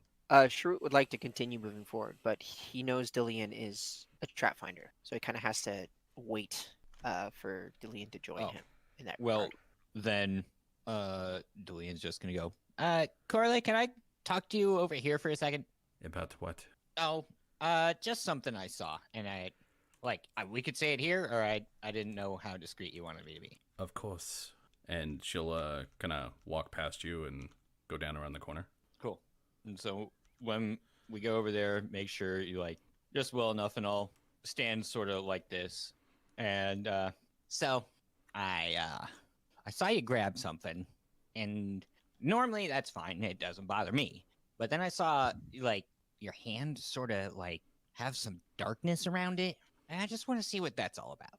And she kind of like looks around, and then she'll step a little bit closer, and she says, "Do you remember the fight in the Frozen Throne? Yeah. I went down when that witch blasted me in the back. I have not quite felt right since then. I spoke with my kin at my chapter house here in Star Alaska, and they have granted me an item that will assist with binding my wounds, since typical methods do not seem to work." Oh, okay. So this was your way of mending. Yes. Oh, okay. Well, all right. That seems fine. Like, I just wanted to know. That's all. Like, feel free to give me more information if you want. 'Cause I can tell there's more. I feel like that is enough. I mean, Regardless of how much I may trust you, and I do, my client does not, and I must maintain professional distance. oh, well, I can understand that. Well, if you ever want to talk about anything, we could have a powwow, and we can talk about the things that make us different. That might be good. I think that you and I are people that could work well together in the future. Yeah, I would like to think that as well. But until then, professional courtesy. Your client doesn't like me, therefore, keep your distance. And she'll just kind of nod once and then head back to the group. Cool. And like, especially when you're like over here and you're really close to her and you have a moment to really, I don't know, just get a moment with her. That perfume that she was wearing up top, down here where you don't have like the open air and wind to like move some of it away, it is a lot. It is cloying. There is just, you get some time alone with her where you are not, like walking around. There is this overwhelming amount of lavender in the air. It's like stifling. Kinda, yeah. Okay. And she'll nod to you once and then sort of walk off. I will linger in the lavender for a little bit because we just had a very gross encounter, and this is rather soothing. Yeah, it's actually like, it's too much, but it's better than the alternative. It's better than the alternative, which I'm now going to head back towards. And you're back and it's gross. And it's gross again. Zeract has noted this exchange. Or lack of. Zeract will remember this. There's a lot of that going around today. Yeah, it's weird. Weird. Yeah. So, should we carry on? I don't know if we want to explore this room, or we just want to maybe find a nicer, safer passage. Shrewd curious to see what else lies here. All right. Well, I guess I'll just do a quick peripheral, and I'll just like start moseying around the room. Shrewd will okay. essentially follow him, like his footstep. He'll just follow him, pretty much. Same as before. Okay, so when you get to where you are, let me delete Lumio's totem. No. That'll make the map a little bit easier to read. So yeah, you get in and you go about 15, 20 feet, and then there's some steps going down. And when you're at the top of the steps, looking down, you're able to see that down there is it's a gruesome, if extremely old, site. You are looking at the sort of completely rotted away remains of at least a dozen or more people. Wow. So they're not bodies anymore. What you just see are just like, at least a dozen skulls. There's a lot of bone down here. Different shapes and sizes, like skull-wise. For the different shapes and sizes, but all for the most part in a shape between standard bugbear or Dolgar. Okay. So this was like a holding pen almost. You could theorize that. And they're all just kind of like lining the walls.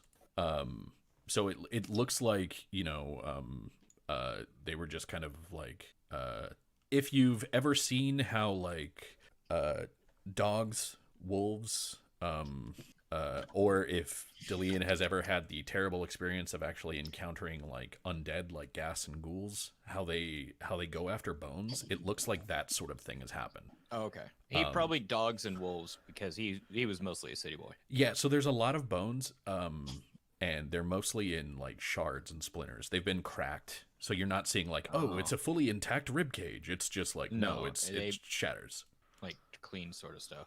Yeah. Grass. And you see that there's stuff around there. There are cages in this corner and this corner that have just been torn apart. Like they're misshapen. The door has been ripped off. The bars have been twisted and wrenched. So there was something there, no longer. And yeah.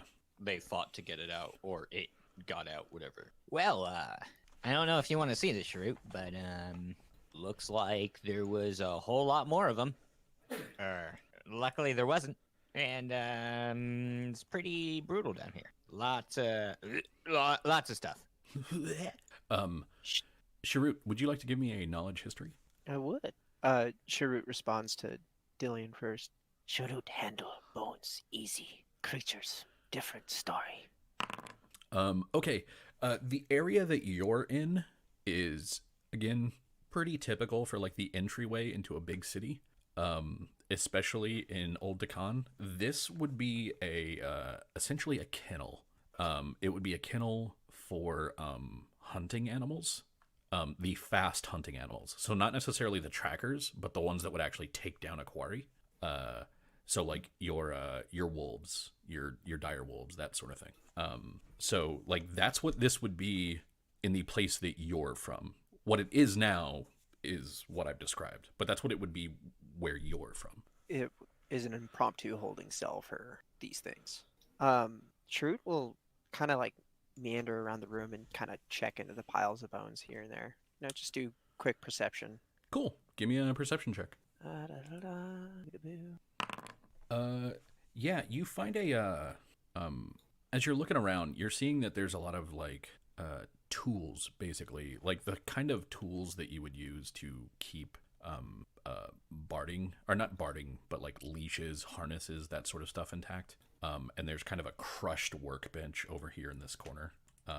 And you pick through that a little bit, and you are able to find it's a harness that would be made for like a wolf or a dog or something like that. If you are familiar with that kind of design where it kind of like loops twice and then has the one band connecting the two loops. But whereas most of the other things that you're seeing have kind of rotted, this hasn't really rotted like at all. Sharut find something interesting. Dandarin, if you please. He kind of hands it over to Dandarin. Oh, I'll take a gander. You want to roll me your check to look at the thing? Sure. Which one do you want? Are you looking for appraise? Are you looking for? It would probably be appraise because I don't think your profession will work on this one. Righty. Is it unusual stonework by any chance? No, it is not. The harness. Yes. The You know, harness I had to is ask. not a secret door, you ass. To the realm of dog, it is a secret door. So this is This is what you call a hunter's harness, and it is something that you attach to a creature, and then that creature and the creature that is pulling that creature's lead each move 5 feet faster. It makes them both faster. Oh, well, that's useful. Well, look, And look while- here, Sharut. The hunter's harness. It allows the hunter and animal, the lead, to move quicker when working in tandem. I'll explain it in more detail. True nods. Don't have much use. Least not moment. For now, guess worth keeping. And he chucks it in his backpack for later divvying. Sure. You know who might though. So that you guys know, if any of you care about this, what this takes up is the chest slot, the shirt slot, whatever that is. Makes sense. So you found what is that? What type of harness is? Oh, Make I faster. was like, I didn't know harnesses could do that. But there's a first time for everything. Is that all we have here? Yes. If not Any- of some cultural significance for you, Sharut, that may make an excellent item to win favor or otherwise sweeten a deal with House Vidalis. I know that they appreciate such things. Noted. We look for greater prizes. oh, you want to check what's behind this door for greater prizes? Absolutely not. I thought you don't need an animal for it to be in effect. I was very specific in what I said. Okay. I made the incorrect assumption. What size is it? It would fit a smaller medium creature. It's a harness. Like you would just tighten the straps. Who wants? It's not that I can't use it, because I certainly can, but I'm fairly certain that slot for me is currently taken up. Does anybody want to wear that? That's the shirt slot. Doesn't make you move faster. Slots Pathfinder. I don't see a need for it. Zorak is going to continue to kind of hold the idea that, hey, this would be a handy thing to win over House Vidalis. Just be like, hey, I found this thing. It'd probably be useful to you. Yeah, but Oh, we yeah, can Of course, we'll we keep can it. use it in the interim. Yeah, I know. That would be a body slot, John Eric. No, it is specifically the chest slot. Yeah, I have my bandolier in my chest slot, so Sharut cannot use it at this moment in time. So if somebody else wants an extra 5 feet to their movement speed, speak up. Oh. You would like it? No, it's if I'm not recalling incorrectly, it takes 2 to get that bonus. No, it doesn't take 2 to get the bonus. It's just the bonus will benefit you and whoever is holding your leash. Ah, yes, no, I will not be leashed. Like if you just put it on the dog and you let the dog go, the dog still gets the bonus. But if you grab a leash that's attached to the harness, both people would. So essentially, you could put it on, and then nobody could grab the leash unless they wanted a 5-foot movement speed. Well, it doesn't actually have a leash at the moment. Like it just has the harness. Well, Sharut would grab it anyways and say, "Yeah." I jump on Dandrin's back and I say, "Go!" All the more reason not to wear it. Dandrin reaches back, grabs Sharut, jumps up, and lands on his back. Sharut can carry him. I would That's true. probably Not inaccurate. Why don't you just hold on to it, bud? You seem really quick to let it go. Why don't you just hold on to it? I mean, he's just asking to see if anybody wants to use it. So if nobody wants to use it, let's move on. Yeah, it's just 5 feet. All right. Yeah, I think Sharut's going to make the assumption that this is another similar, like a similar pen area.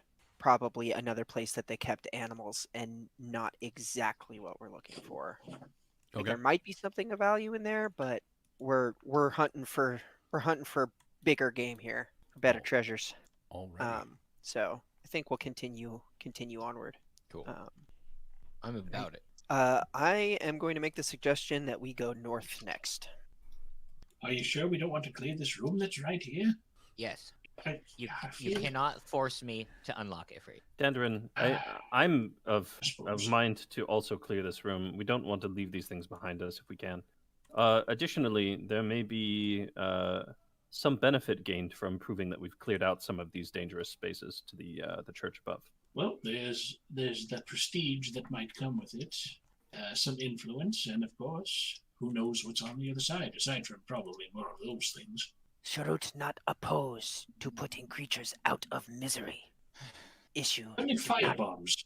Sharut only have one at moment. If Alright. we set this up so that I can be there when the door opens, I can do this thing again, but I'll need to make sure that all of you are at least 10 feet back, and then I need to not be in the middle of things as it were last time. If do Enjoy again. the coordination. If do again. Here Sharut suggest.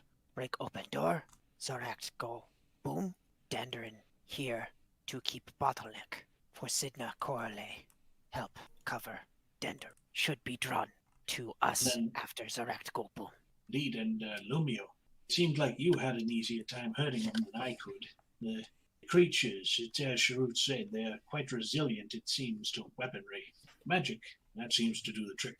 At the very Yes, least, I shall intend to keep that up, though it is hazardous to those around me potentially. I feel like this won't help sway any of you because you are already planning phase. But these guys have been within there for who knows how long. We saw what was in the I saw what was in that pen. There was no way that they were going to be getting out at any time soon. So, us technically leaving them behind us, if we just close the door, it'll be like they never saw us. If we open that door, we don't know how many are back there. It's going to be hard to close the door again. And it just doesn't seem wise. you do make a fair enough point on that. To some extent, we are better prepared now than we were, say, at the first door. Seems like you're quite opposed to it. Okay, so let's do it this way. Let's think of it this way as well. How many good berries do we have left? At this stage, we have. Zorakta's gonna pull out the little pouch and start counting through them. 26. Okay. How many healing charges do we have left? Sharut can make more. Will take 15 minutes. Okay. So, do we want to spend time idly waiting for 15 minutes and not knowing what's all up ahead that could be coming down? Or do we want to have me open this door and fight what's in there with the possibility of things that we don't know yet coming down? Sharut feel if things from north come, would already have come down. Likely heard scuffle. It's This true. also ensures that there's nothing at our back when we continue forward. There's Less Because likely for us to be surprised. You are From what I've correct seen, in that- they have nothing at our back right now because if they could have busted through that door, they would have done that ages ago. it's possible. Zaract, It's can you give me a knowledge planes check? I will do that thing. Pretty mediocre roll. So what Delian just said kind of alerted you to something, and that's that aberrations are not typically immortal. They are long-lived, but they're not typically immortal. These things have been here for thousands of years. You, as a group, must be near sort of the edge of the manifest zone if that's happening, because Risia is the eternal ice, Right. and in Risia, nothing rots. Nothing makes perfect sense. really ages. So they're liable to stay here and not die and stay a permanent issue forever, functionally.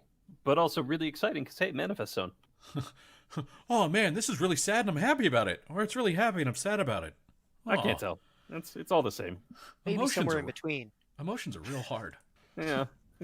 Who feels things anymore? Ugh. So I'm going to put this out there. We've been in a rush the last several times we've done these things. Can we all agree on that? We've had to get out of there quickly, haven't had time to take our stock of what we have, get our bearings, really come up with solid tactics. It's been, you know, Zorak being attacked, the whoever took from the wagon, we were all and attacked. the I just accosting in the inn. Well, happened to be in the front. They called you out. No, at the inn they called you out pretty explicitly. There she is. Get her. We're gonna have to look into that. We can't just ignore it. Sharut remembered this. Zorak fell down very quick. Yeah, you don't have to mention that part about it. But what I'm saying is, here for once, we aren't being rushed. We don't have to go at breakneck speeds. We can take our time and fully explore our surroundings. Now, if you don't want to do this door right now, I'm perfectly fine with moving on. But I would suggest then that we come back later, just to make sure that we, as they said, cleared out this area. We could tell the folks upstairs that we did such a goodly deed. Well, And if we find anything of value that you might be able to, if it doesn't have cultural significance to Sharut, perhaps it was left by someone else, and in that case, you would know some people who perhaps would be interested in it, wouldn't you, Dillian? so Resurrect gets a real sour look on her face at that. Yeah, Dandrin's gonna look over to Zeract and make a face, kind of somewhat behind this door, of just isn't that right, Dillian? And he's gonna look back to Zeract and give a wink. Zeract Go ahead. I thought we were trying to. We're in a rush right now because we're trying to escape. I'm gonna open the door because all of you want to open the door. Like I said, if you don't want to do it right now, I'm just saying we can do it later when we feel more comfortable, if that's what you want. Because you made a solid point. If they could get through, and I'll double check the door with masonry or engineering, just to be could they get through, given sufficient time, if they're really trying? You can give me an engineering roll. Yeah, sure. If you were to try to force this door and you had a siege team, it would take you time. All right. Barehanded, even really strong, it's probably impossible. Okay. Yes. I would say, given what we've seen of the other things, it is very unlikely they'd get through on their own without some assistance. We can come back here, prepared, of course. Sharuk could perhaps build another one of his devices. And we could explore that opportunity. I know we're trying to escape from the city, and I don't want us to lose this because now we're trying to find some cultural significance for Sharut here. What we know behind this door, for the most likely part, is this is another holding pen. Sharut said so himself. Why are we opening up another holding pen? Let's get to the point of where we need to find the thing that he wants so we can get out of here. I feel like we never take the time to properly explore a place, that's all. We have plenty of time when things cool down. Right now, we were running away. Yes. Although, we'll be quite surprised if someone follows us here from up above. Though kudos to them if they do. I won't appreciate it, but I'll respect it. I like your moxie, kid. So Don't like you, but I like the moxie. Before we continue to move forward, Sharut's gonna after everybody leaves this hallway, Sharut's gonna close that door. Okay, sounds good. This one? Yeah. Okay. So once Zeract and for Sidna and Corley get out of there, he'll just close the door and he'll follow up behind Dillian and Dandrin. Sounds Now good. the question becomes, do we wish to go up this way, or do we continue that way?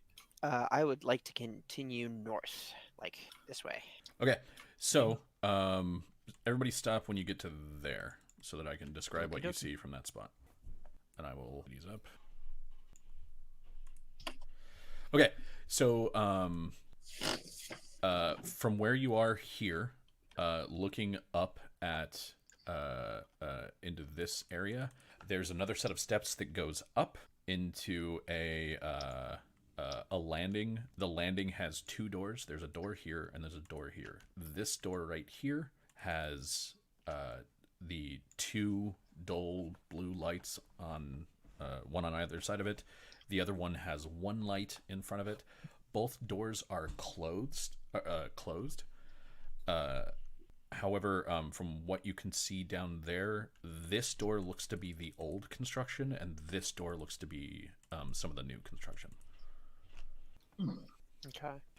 From where you are, if everybody could please make me a perception check at a -2. Okay.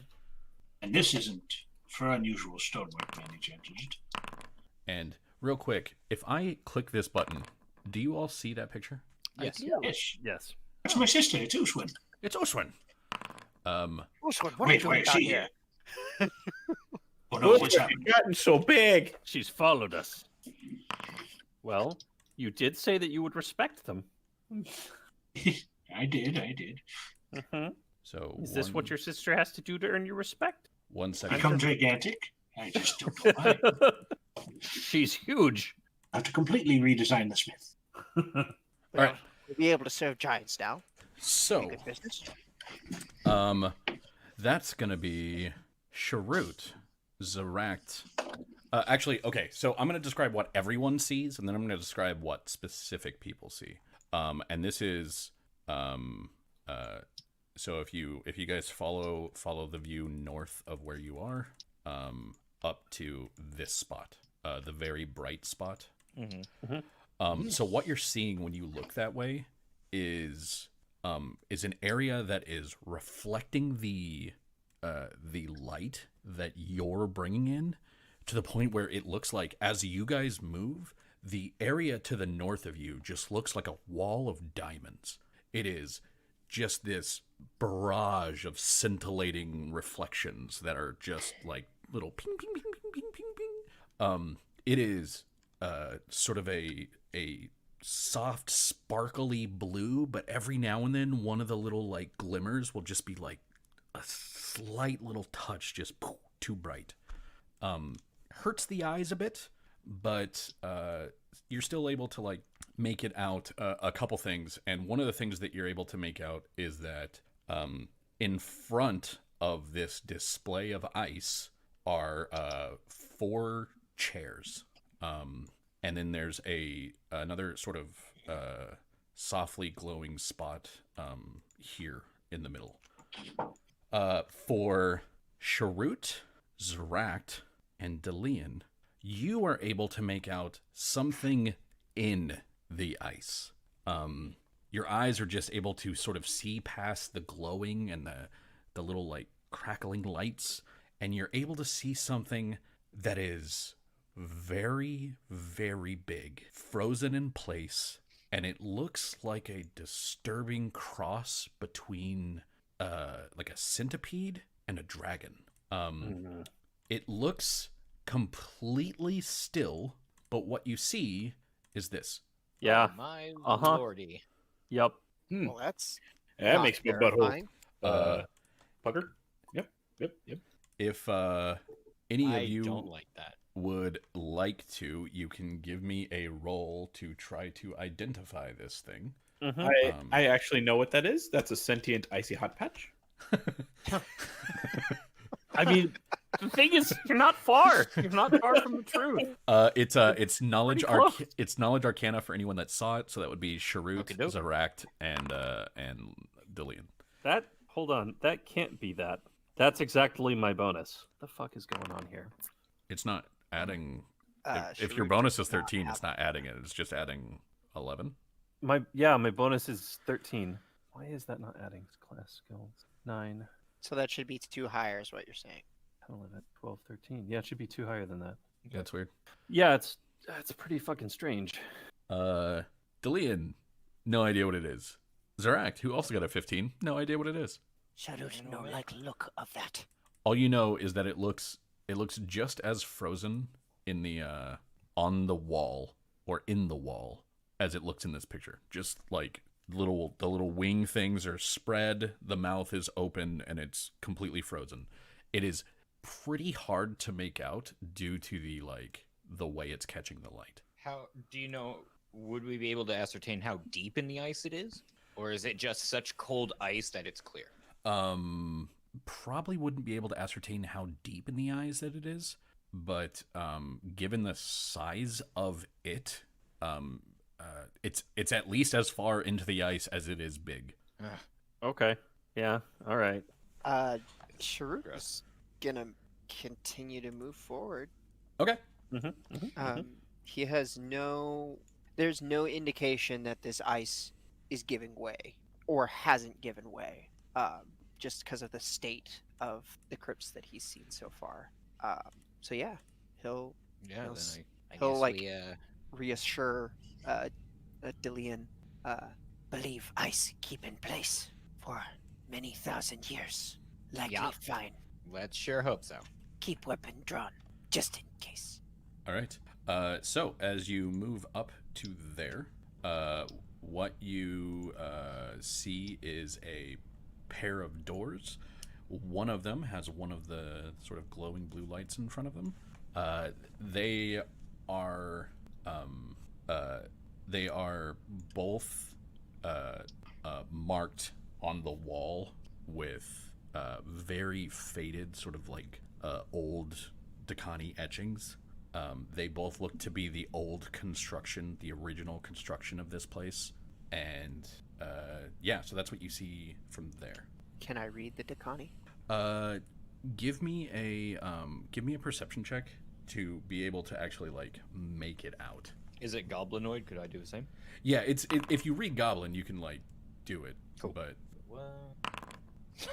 wow, that's never seen scribbles like that before. yeah, you're rubbing your fingers over it, and it's just so old and so faded that you're not able to like fill in the letters that you need to be able to extrapolate a meaning. Yeah. Sharut, you're able to like trace it a little bit better. This one says slave sorting, and this one says item sorting or equipment sorting. Room to east, slave sorting room. Room to west, likely armory. Could find some equipment. The one But- with no lights.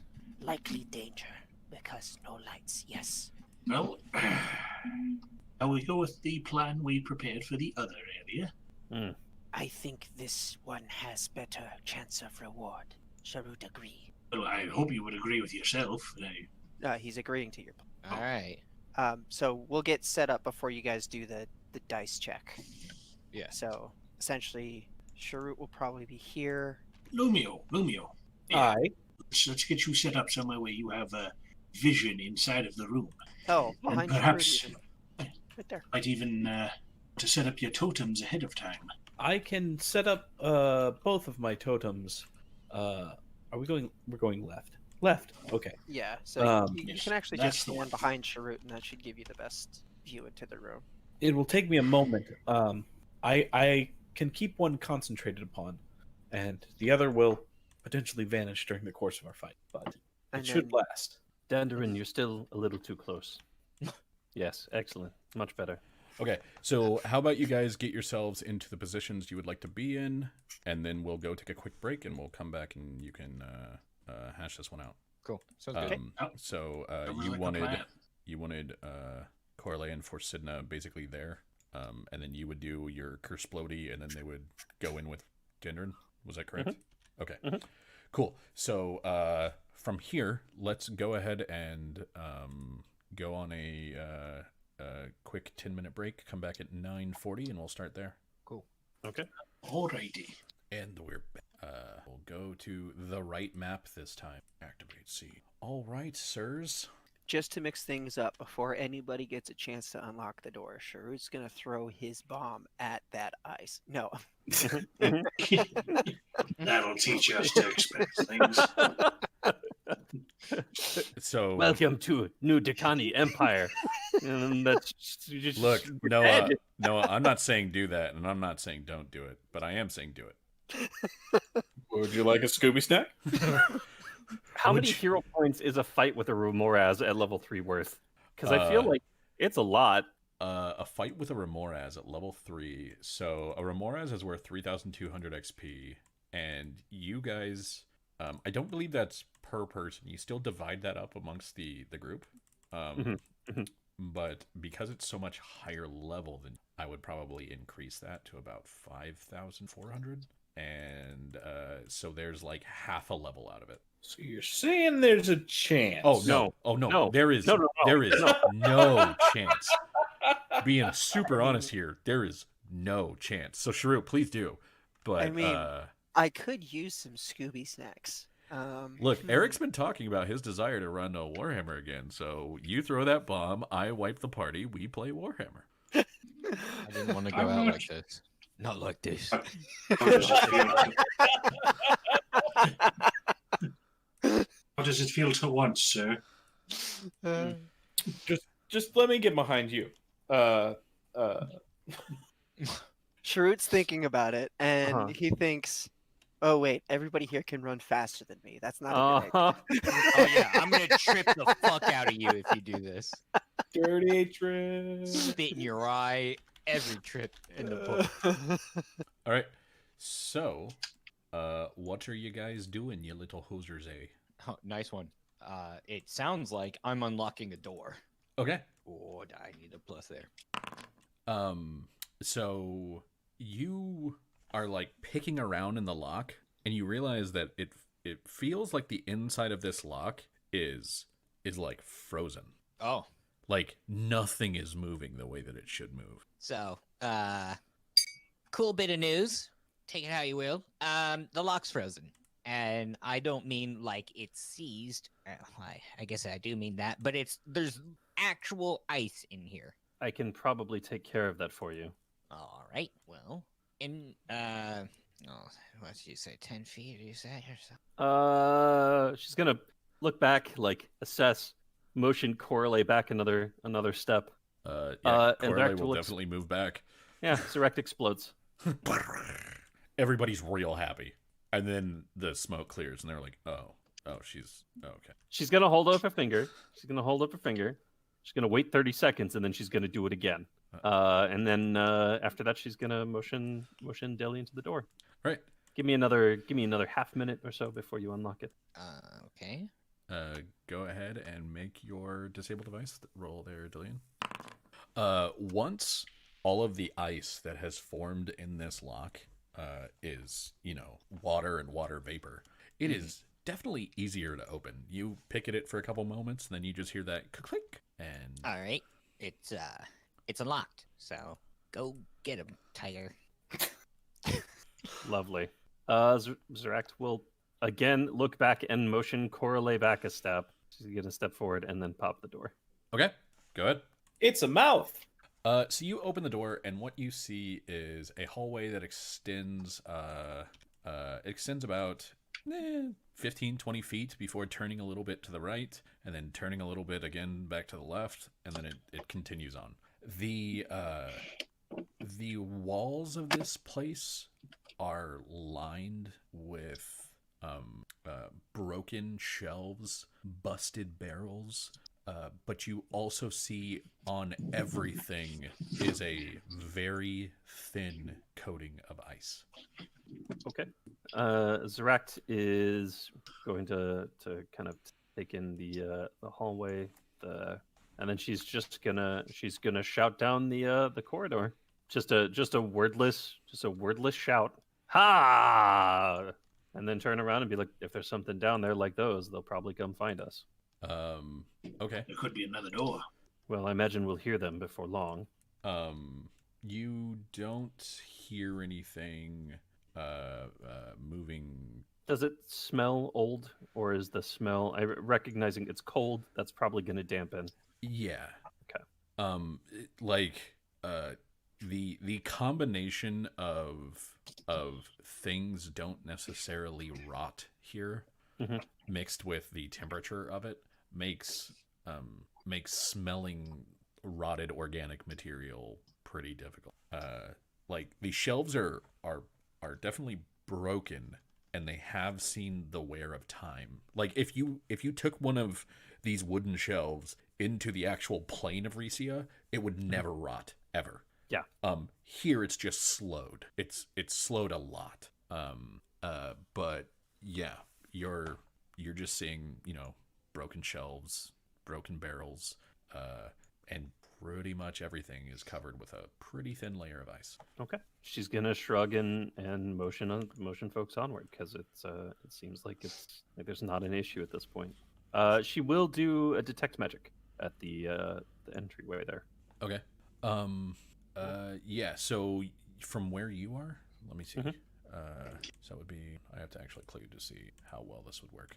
Awesome. I can't click you and measure from. That's dumb. So it's a 60-foot cone, right, or a 30-foot cone? 60-foot cone. 60-foot cone. And now I will click you. From where you are, nothing. Okay. All right. Moving on. All right. What is everyone else doing? I suppose Shrewd will grab Dandrin and head into the room, check it out. Okay. Yep. I'll follow the light. Alrighty. So go ahead and move into where you are, and I will tell you to stop when I see that you have gotten to a place. Dandarin and Chirrut both stop. Can each of you give me a perception check? Well, Dandarin will see it. Dandarin, there is... Oh, that's very different. Thought that was much bigger. Must have been a trick of the light. Must be a trick of the light. Aurora Borealis! At this time of year. This part of the country.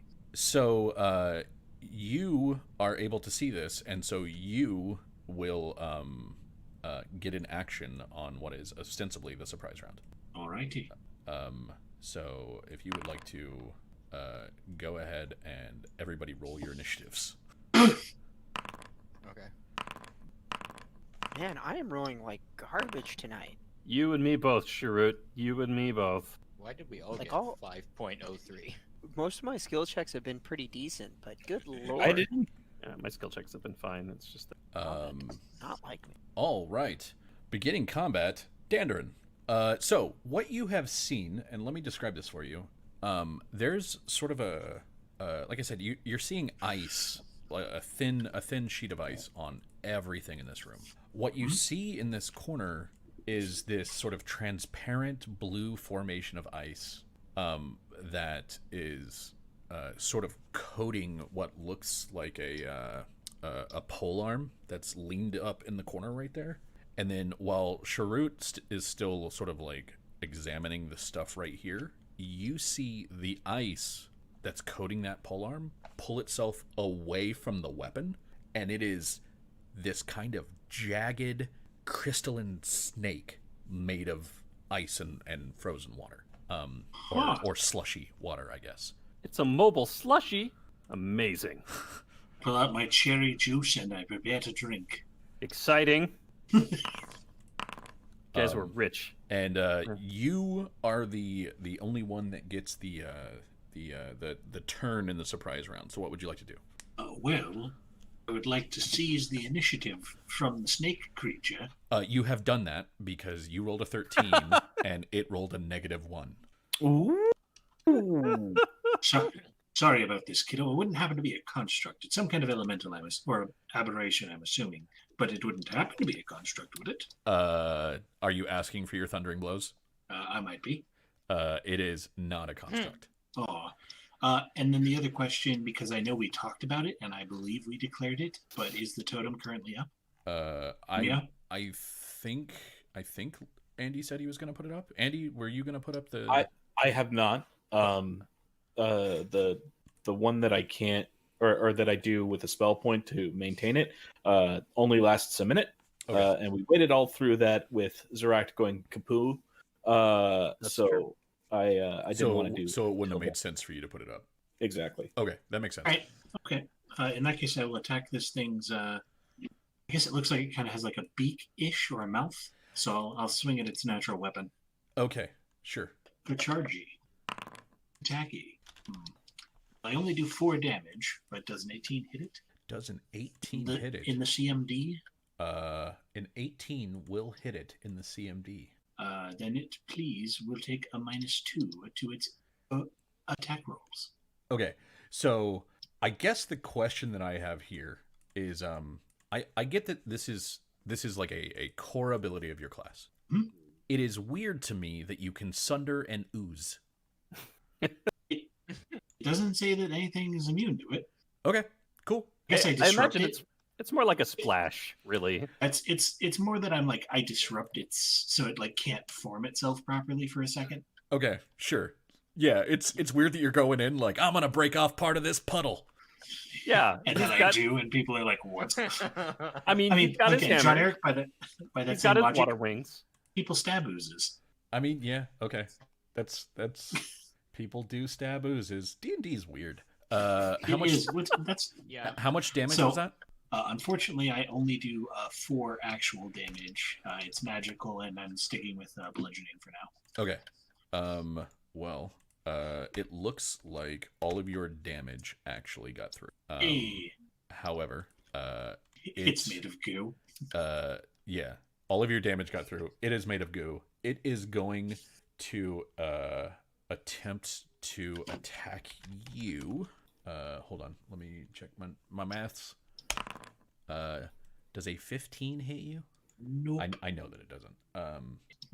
Okay, cool. And can I get you to make me an acrobatics check? Oh no, it's slippery. Oh no, it's slippery. Well, I can roll one for you, but make one. That's a tall order. Oh no. What'd you roll there, bud? Well, I rolled a 3. All right. The net result. Well, actually, that net result. Hold on. It's applying my armor check penalty wrong because I have things to reduce that. It should not be that high. I should have. I have a total of my. Yeah, I should have a 0 on this I'd still because think of my armor check and everything. Yeah. So and my it's still gonna skills and fail. abilities. Yeah, It's a 3, still fails, but yeah. that's. I should have just that it's not. I should have actually had you roll it on your turn instead of its. So I'll just eat that that order problem. You go. So on my turn, I'll slip. Well, you go prone, but you do it somehow after it tries to attack you. I'll imagine that you lost your footing, batting it away. And then we will start the round, and it will be Forsidna's turn, and she will move into the room to that spot, and she will keep her feet. Lumio, it's your turn. I can hear sounds of battle now. Yeah, you heard you heard the sharpest hammer that's ever been made crash into a snake made of slushy. You have to play your own Foley sounds. I don't know what that sounds like. Skeleton Mjolnir. I know where a 7-Eleven is. I will be right back with a sledgehammer. We should also hear a blast it as Dandarin just falls on his ass. Oh yes, I probably would hear that. So what I'm going to do is get closer, realize that wasn't a great idea, and that's right about the spot where you have to check to see if that was a great idea. Can you roll an acrobatics check for me? Can I? Would you believe that I'm not trained in this? Wow. You keep your feet. Oh God, it's that easy, and I still. Jesus. Oh, that's slippery. I wouldn't want to fall down here. Oh, hello, Dandarin, on the ground. Yes, it's more slippery right next to the snake. You see. I do not. I'm going to put down my my basic totem that I will keep concentration on, which is the one that gives you +2 to weapon damage. Okay. Mm-hmm. And that'll be the end of my turn. Can you go Except ahead I need and to go, yeah. roll your thingy? Behold, my thingy. 87, not a thingy, as I've been told before. All right. No, because you have a base chance of. Okay. After Lumio is going to be Dandarin. Dandarin, it's your turn. You go after Lumio. Hence the wording. I see. Well, I would like to perhaps. I'm going to attempt to roll acrobatics to stand up without provoking. I'm going to fail. Yeah. It's better than just standing up. Does a 17 hit you if your AC is reduced by 4? If my AC is reduced by 4, yes. All right. You take. I'm rolling this all separately in case at any point you guys get stuff that assists with this. Dandarin, you take 6 points of damage. You take 4 points of cold damage. And does a 9 hit your CMD? I know that it doesn't, even with a +4.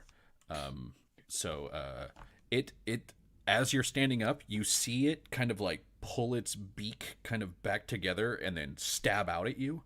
And the stab works, and then when it tries to turn that into splashing over and around and entangling you in it, you manage to shrug that off. You do manage to get your feet, but you do not get your feet and without provoking. What would you like to do with the rest of your turn? The same thing I did before, but this time with more damage. Yes, that's the thing that's up. He asked. Confirm that the damage bonus is the totem that's up right now? Yes. Yes. Sorry, yeah, you're getting +2 to hit. Okay. Bah. Okay. That will not hit. Right, that's my 10. Okay. After Dandarin is Delian. Delian, from where you are, you have an eye on Dandarin pulling himself off the ground, and then it sort of looks like a sort of blue water snake just tried to stab him and wrap around him. Okay. Knew this place was weird. I'll be right here. Actually, yeah, we're just gonna go right in here. I think I should help out. Pull my weight, I guess. And then I'll be right here. Okay. Don't know what I'm gonna do against a water elemental, so I'm gonna chill there for a little bit and think of what to do. Sounds good. Sharut, it's your turn. Yay! Swift action, scout, knowledge engineering, knowledge engineering. Knowledge engineering is the thing to roll. All right. Tell me its weaknesses.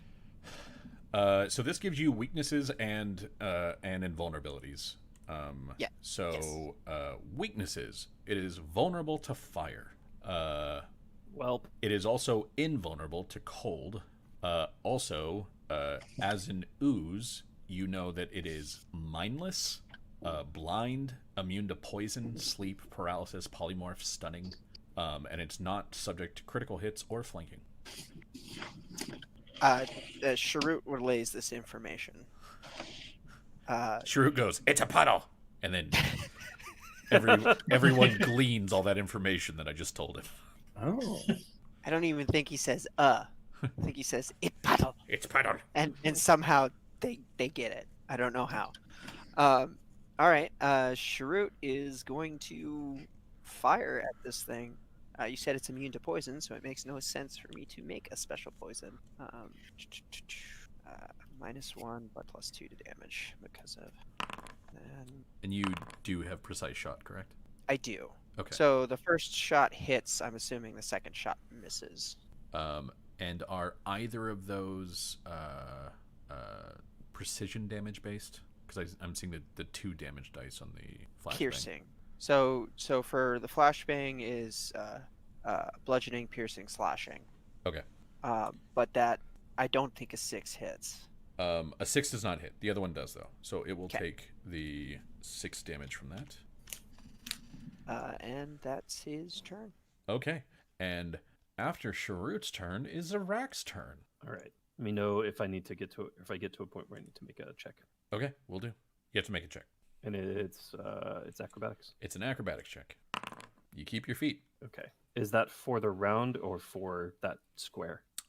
It's for this move action. I see. 20, and then Zarek will attack with her Morning Star. Okay. Go ahead and roll it. An 18 will hit it. It does 2 damage Yeah, why is it saying... because I have a -1 strength modifier. Oh. Then why is it doing 2? Because there's a damage Romeo buff up. thing. Oh, because there's a damage buff up. I was like, what? Just walk me through it. I got you. Got you. That was the wrong thing. I just deleted 10 damage and wrote 2. So now I'll have 12. All right. You also took a swing while you were there. Can you go ahead and give me an acrobatics check? Sure, you bet. Nice. You maintain foots. A good roll. It was. Corley will come in and move to there, and then the flow will go. And I have choices here, so my choices. Zarak, you are going to be the one. All right. So looks like That's weird. I'm going to be on Dandarin. I hit enter once, and so Let's that see. BR greater than, I guess, is the carriage return. I don't know. Gotcha. Okay. Let's check. 1d2 carriage return. Yeah. So it is going to go to Dandarin instead of Uzeract. So Dandarin, does an 11 hit you? No. Okay. So Dandarin, it does not manage to make contact against you. Next is going to be for Sidna, who just barely managed to keep her. And then keep her feet, but swing ineffectually. And after that is going to be Lumio. All right. I'm not going to attempt to do fire, even though I really want to. I mean, it's been such a good theme so far. I don't know. The fire's really worked out for everybody. Yeah. Yeah. Huh? I'm gonna No. encourage you. Just go ahead for it. Go for it. I mean, it did kill an enemy Yeah. It did kill an enemy. and gave somebody immunity to a fire spell that, Would have done a lot of damage. yeah. They're talking me into it, but I've already decided my course of action. All right. Next round is up for grabs, though, so we'll see this. So the first thing I'll do is roll the Wild Magic Surge. What I'm going to do, so it's all laid out clearly, is I'm going to, since we only have one enemy here, maintain just the one that does extra weapon damage, and attack it with my main thing. It's going to be the electric one that I don't have to spend points on. And that should be everything that I need to outline before I actually start rolling. Sounds good. So Wild magic doesn't trigger. Go ahead and roll. nice. 20 plus. Where's my plus? Plus 1. There we go. That looks like I'm not going to touch it. That will not do it. Okay. And that's my turn. Okay. Uh-huh. After Lumio is going to be Dandrin. I would like to hit the ooze in its armor class. Yes, let's see if you can sunder the puddle. Hey! This ability is stupid. Turns out it's a non-Newtonian fluid. When he hits it real hard, it breaks into pieces. Weird. Yeah, Weird. right? I hit it so hard it freezes. I call this hammer Puddle Sunder. That's 11 points of damage. 11 points of damage. That is a solid hit, sir. All right. And after that nonsense, we're gonna go over to Delian. Oh wait, Dandrin, I need you to make me an acrobatics check, please. Listen, I'll roll it, but I don't make any promises. Hey. Hey, you keep your feet. Delian, it is your turn. I mean, it's sort of like not my bag, honestly. Trip the ooze. I know. My brain went. What can I do? Throw sand in its eyes? It has none of those. How do I trip water?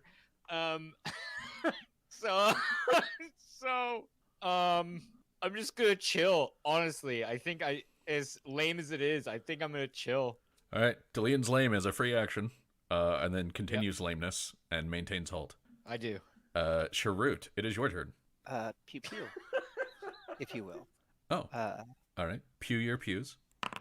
Ooh, that's a miss. Yeah, that's a 1. Were you just shooting the 1? No, I've got one.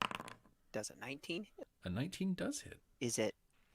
Can it be deafened and or dazzled? I cannot remember from all of the things that you listed off. It cannot be dazzled, because it's immune to things that like affect sight. But you could potentially deafen it. It's realistically. So here's the thing. Realistically, no, you can't deafen it because it doesn't have ears. Like it doesn't have organs. It's a puddle. You disrupt it enough, though. Yeah. So like you can do the damage, but you can't blind or deafen the puddle. I don't know why I'm letting you sunder the puddle. We made a reasonable-ish argument for that. Yes. But yeah, you do a good hit with the flashbang arrow. Yeah, that's All right. that's my turn. Zaract. All right. Well, shit. Now people are right around it, so I guess we're gonna go for another swing. Roll that beautiful morning star footage. Roll That's better. Yeah. Well, these are melee attacks. Let me go ahead and get this out of the way. You keep your feet. That's about what I got. All right. Man, that is a bad roll. Oh wait, that one should only be +3. So, Corley moves up there to work as your bodyguard, and give you her shield. And in doing so, just sort of like falls and slides to here, and goes, God damn it! And you hear her just on the ground, just cursing in a variety of languages. And then the freezing flow will attack, and I've got a variety of targets this time, so I'm gonna say Dandrin going clockwise. Dandrin is the guy. Dandrin does it? No. So that won't work. He's not that hard to hit, and I have a pretty good chance. I only have to roll like, I don't know, I've got like a 35-40% chance to hit him, and I keep rolling like 6s. I know it doesn't work. Who are you convincing, sir? It isn't us. And for Sidna, we'll actually take it out. Huzzah. Nice. Yeah, you see her sort of slice through it as it's stretching towards Dandarin, and Dandarin, instead of the spike hitting you again like it did before, as soon as she slices through that bit, what hits you is just freezing, just frigid water, just splashes over you. And when you look at it, the whole thing is just on the ground. Right. Very well done. Job for Sidna. Zorak is Now- immediately going to try and collect the fluid. Sure. Go ahead and give me. Do you have like an alchemy? Do you have alchemy as a skill? No, I don't think. You mean like profession alchemy? Sharut will. No. I mean, Sharut will so see- like. Sharut will see Zorak trying to do this and push her out of the way. Let expert do job. Sharut have tools. fuck it up. Sharut have tools for this. I would like to. I believe the answer is going to be a solid no, but I would like to appraise the parts if I could use any of them in magic item creation. Of the parts of the creature. The halberd. Yeah, if it has like a little core or something, or some kind of like some solid chunks, maybe part of it. This is Monster Hunter. So this creature is essentially a sort of core of water with sharp pieces of ice as like the crunchy coating. Okay. Delicious. However, there is something that is fairly nice behind it that would probably catch Dandarin's eye. I will take a gander at the thing. So what you see attached to the wall is a bardish. You know what a bardish is? I do. Cool. It's a polearm. It's a polearm. It's a fairly short hafted poleaxe. It is about 5.5 to 6 feet tall, with the blade being about 2 feet of that attaches in 2 different places. I never heard it pronounced, so that's something I learned today. Yeah. I am a huge fan of bardishes in general because I think they look amazing. It's They just look that really cool, and it I is- never knew how to pronounce it. to me They're a, a super cool poleaxe. to me a bardish is like that iconic poleaxe. So Yeah, why don't they just call it a super cool poleaxe? I don't Not have that- a picture of this one in the game, but there's the link to it. That's what it looks like for you, so that everyone else can see it. It has, instead of the standard sort of curved blade, this one is very angular, so it has a little like point on top, and then It's got that angled at the dwarven feel to it with the angles. You could say that. It's probably insulting to its hobgoblin creator, but sure. Yeah, very dwarven. Dwarves only mimic. Oh shit! we can't I do do this. not mimic Sharut. I inspire. But yeah, it looks to be in very good condition. And looking around this place, it looks like this might kind of be about the only thing in good condition. And as you're looking around right here, like all the ground bits around where this thing was, let me leave this.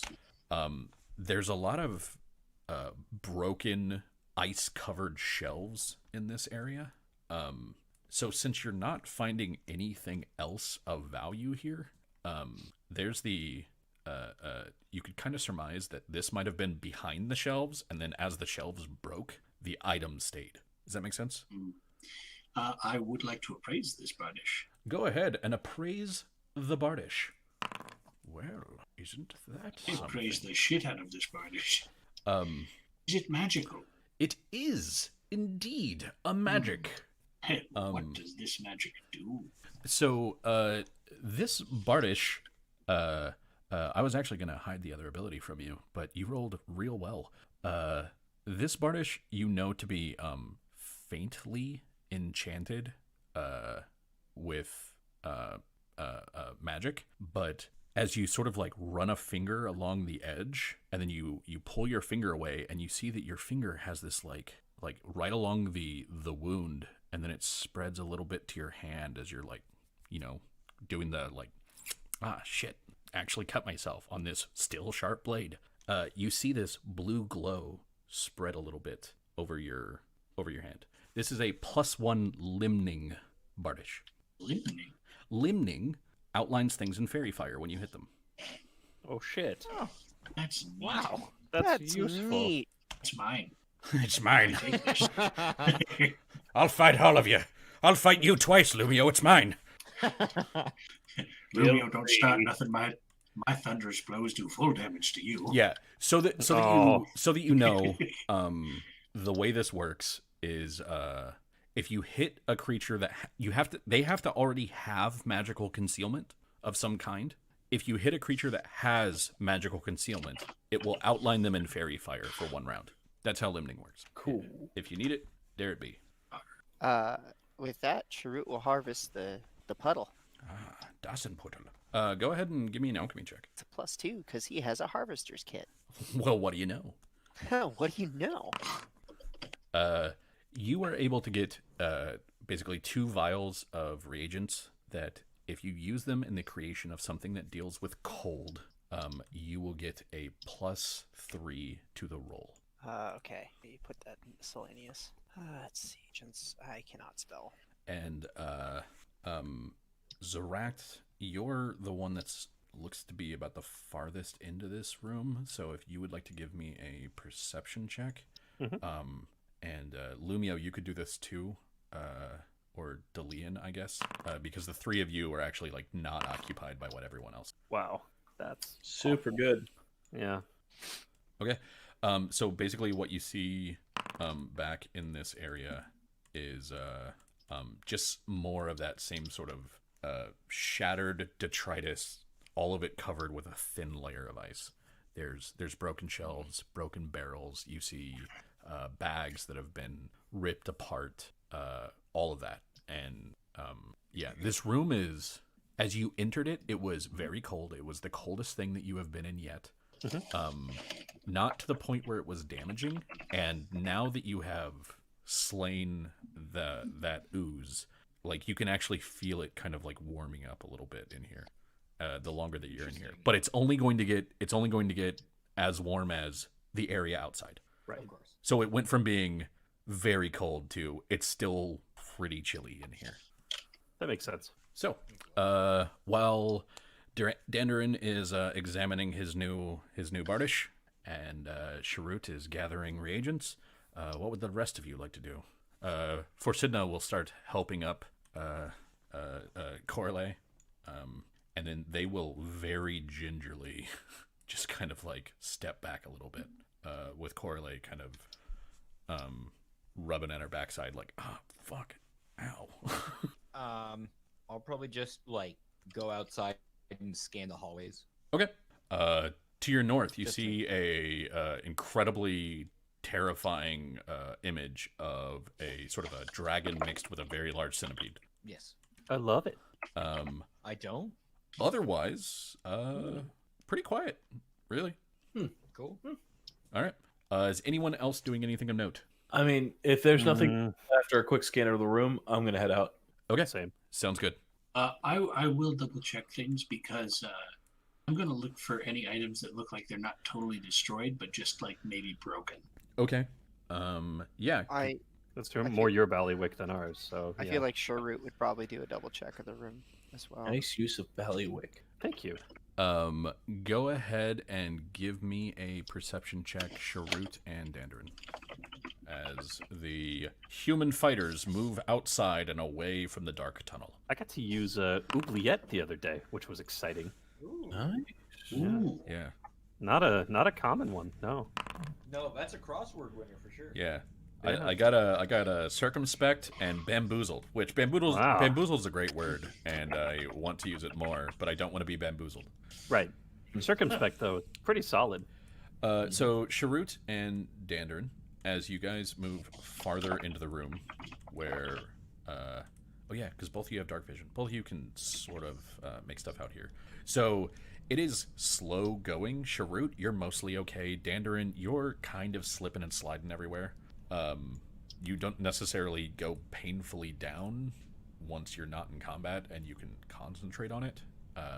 But be aware that there's a lot of ice on the ground here.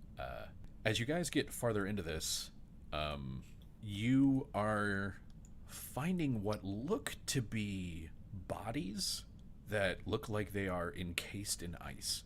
In the refuse, in the detritus, and the piles of broken everything, where it looks like a tornado of ice kind of went through this storeroom and just tore everything apart. And kind of buried under the refuse, you're finding a couple of bodies. It's hard to make them out because they have that kind of crystalline, snowy cover, but you can tell that they are bodies.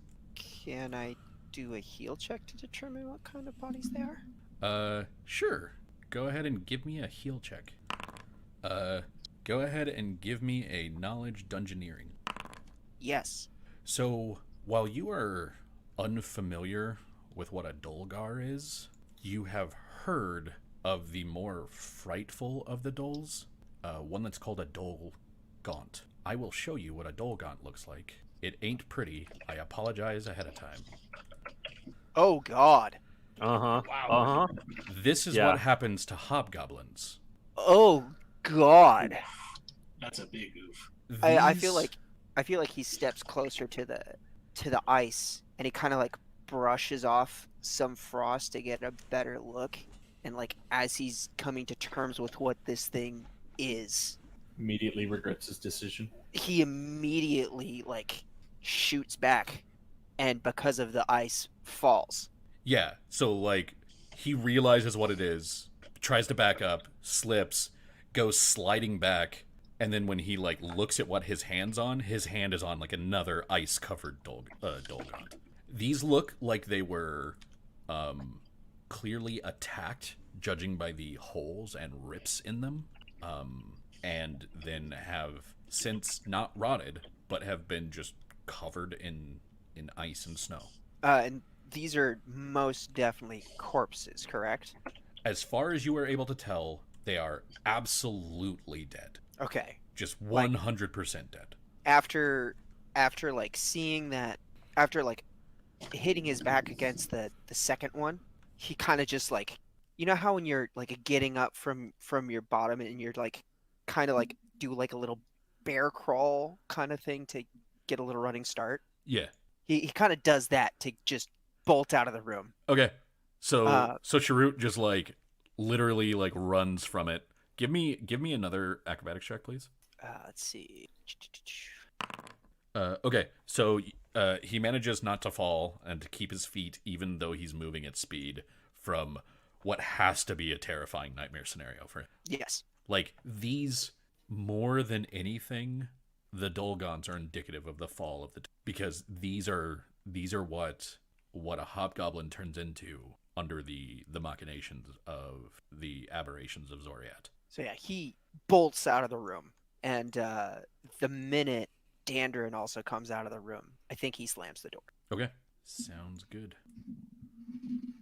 And it's a very rough slam. It was just a bit of water. There's no need to overreact like that. Must continue to look. He just kind of doesn't respond to Dillian and presses onward. All right. Guess we'll continuing our venturing forward. Okay. Zarak, as you're walking, Forsidna will look at you and say, "Is Sharut going to be okay?" These are the kinds of concerns that he's going to have to deal with in exposing places of his history. I assume that he is prepared for them, but if not, then now is the time to find that out, right? I suppose so. But it seems like he is not prepared for what he is finding, and that he is not informed about what he would find. Which is odd, given that he was one to suggest that we come down this way. Zarak will kind of step up behind, just kind of on the side there, and just a hand on his shoulder. And say, "Blah, I'm a Dolgon." That's fucked. Booga booga. that's how that works, guys. That's the way. I don't. What did you? What I don't. I guess you guys were expecting something else. I don't know what it was, but all right. So, but no. So I feel like when you walk up next to him, you notice that he is hyper aware of his surroundings. He's just, I wouldn't say in panic mode. Mhm. He's just like, okay, with that, I need to be on extra guard right now. Yeah. Yeah, that's actually a pretty apt way to put it.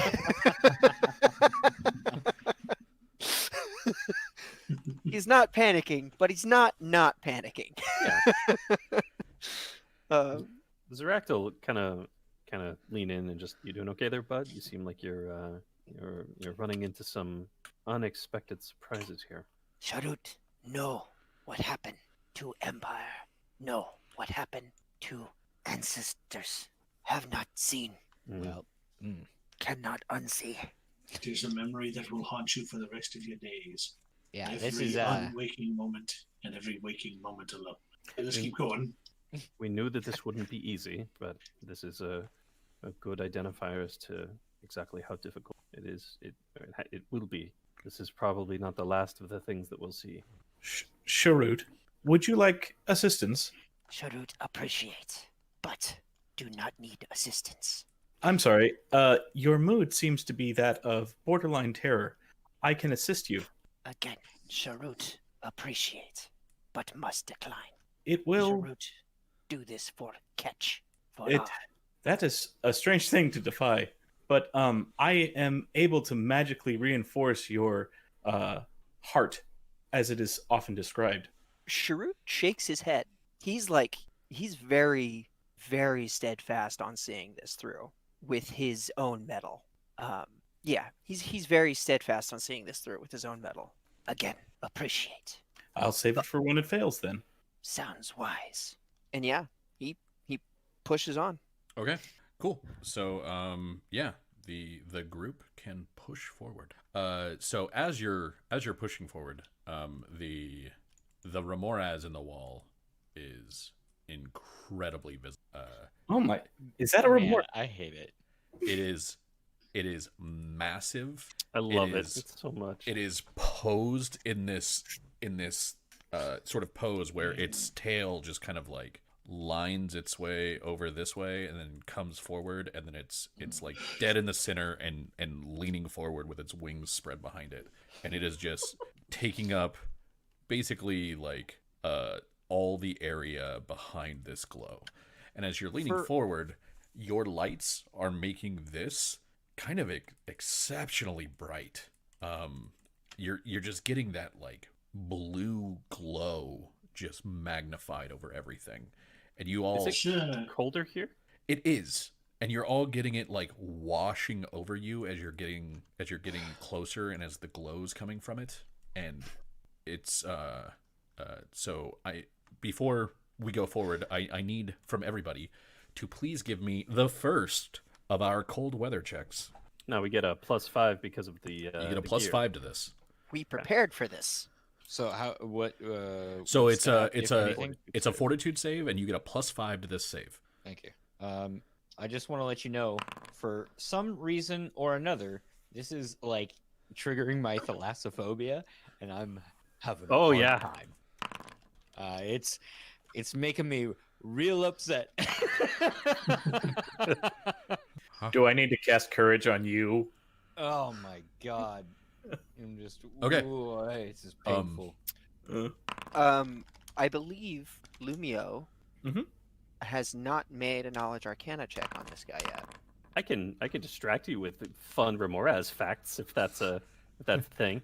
Fun fact for a Remoraz: if you were to fight a Remoraz, that'd be dumb. This has been your Remoraz fun fact.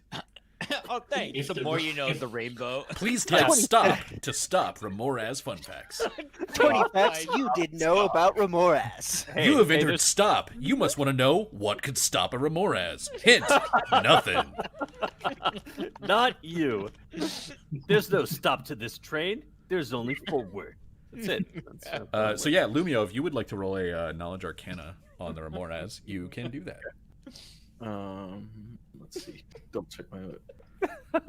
You must want to know what stops it. Nothing. You're fucked. It's just like those facts are pretty cool. Lumio, better. Okay. Someday. Oh, Jeez. I thought you were gonna re-roll it now. A Remoras will never cease. They'll hunt you to the ends of the earth. Please stop. Did you know?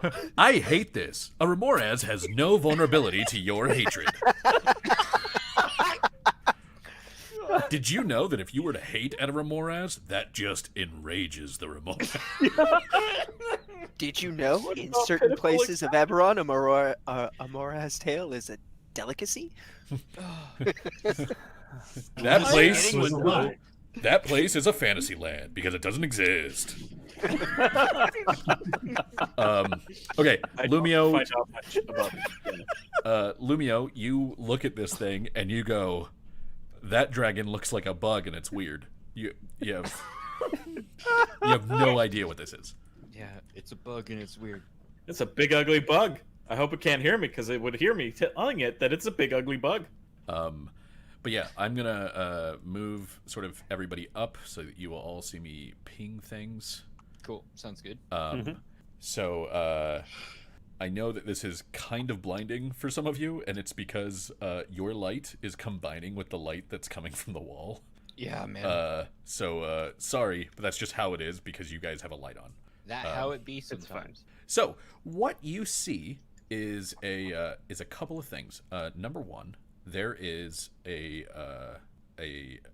set of 4 chairs. You see one right here. You see one right here. You see one right here, and you see one. You also see a space for a 5th chair that would be much bigger right here. Mm-hmm. Some kind of throne of some such. And what you are seeing here looks like it would be sort of, it's basically a small podium. There's like a set of steps that go up, and then a small podium, and then for Like anyone, an audience chamber, sort of. yeah, like sort of like an audience chamber. For anyone who would like to make me any of the following checks, you can. You can make as many as you want, and I will tell you what they are. Number 1 would be knowledge local. Number 2 would be knowledge history. Number 3 would be knowledge planes. I have all 3 of those. I Same got as these. none. I have Well, them. not knowledge local. I'm fucking sorry. Oh, and there's also a knowledge engineering, if you would like to make a knowledge engineering. I have all 4 of those. That knowledge history check, though. Ooh. Oh, very poor engineering check. It's my best one too. Delian, when you roll one, can you type in chat what that one was? Because all of yours are just numbers. Oh, that was engineering. My bad. Cool. All right. So for the engineerings, let's see. Delian got this, and it looks like only Delian got this. Only Delian got this. Dope. Delian, you're looking over here at these chairs, and you see that they have these like these aren't chairs. These are also sort of thrones. Mini thrones. Okay. And they're just smaller than whatever throne went here. Lesser important people. sit Yeah, to the so side. like think of if this is the throne of a warlord, these would be like the throne of like captains or generals. Yeah, captains, lieutenants, like the still really higher ups, but not the big boss. Yeah. And you're looking at these, and while there is kind of a thin coating of ice on them, you recognize that there's hold on. I will draw this because I just realized that I can't explain this. Yeah, and it was to me, I was like, I thought they were also within the ice. They are not within the ice. The chairs are not in the ice. The chairs are in front of it. The ice is basically like a backdrop behind them. So if this red square was one of the chairs, you see that there's a small sort of a indentation at the front in 2 places. And then when you go around to the side, like legs. there's also one at the side in 2 places. It's too many legs. And then at the other side in 2 places. And you realize that these are going all the way through. Oh. And then you're putting it together that like these aren't chairs. They're palanquins. Boy, that's a word. Mm-hmm. So the frozen throne that they took out of here was just the warlord's palanquin. I'm forgive my ignorance.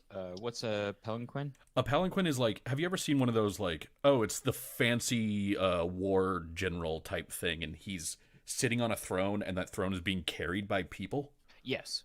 That would be like a palanquin. Oh, okay. I had no idea that's what that was called. Yeah. So this isn't necessarily a place where somebody of import sat. Like, this is Sat where he regularly even. Yeah, this is where he like essentially kept his travel chair. That's everybody needs a garage every once in a while. Yeah, so you were able to put that together because I don't know, at some point you've seen a palanquin somewhere. I imagine so in the street. The knowledge planes rolls from Zarakt and Sharut. You are definitely getting farther into the manifest zone. It is getting colder, and it must be cold because what you see right here is a essentially a sculpture made of Resian blue ice. This is ice that is iron hard, and you know it to be something that like scholars will occasionally try going through like gates or portals to Resia and mining these from glaciers. It glows softly in the light. It can exist outside of frozen temperatures. Yeah, it must be very strong. This must also be a fairly good sampling of it for it to be so big and still be clear.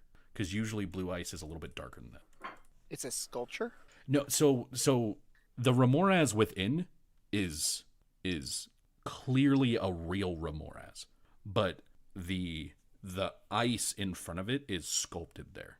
Like that ice is not natural. That ice is otherworldly. Yeah, so like It's a this display is- piece. this is a display piece. Yes, Charut will that commit is.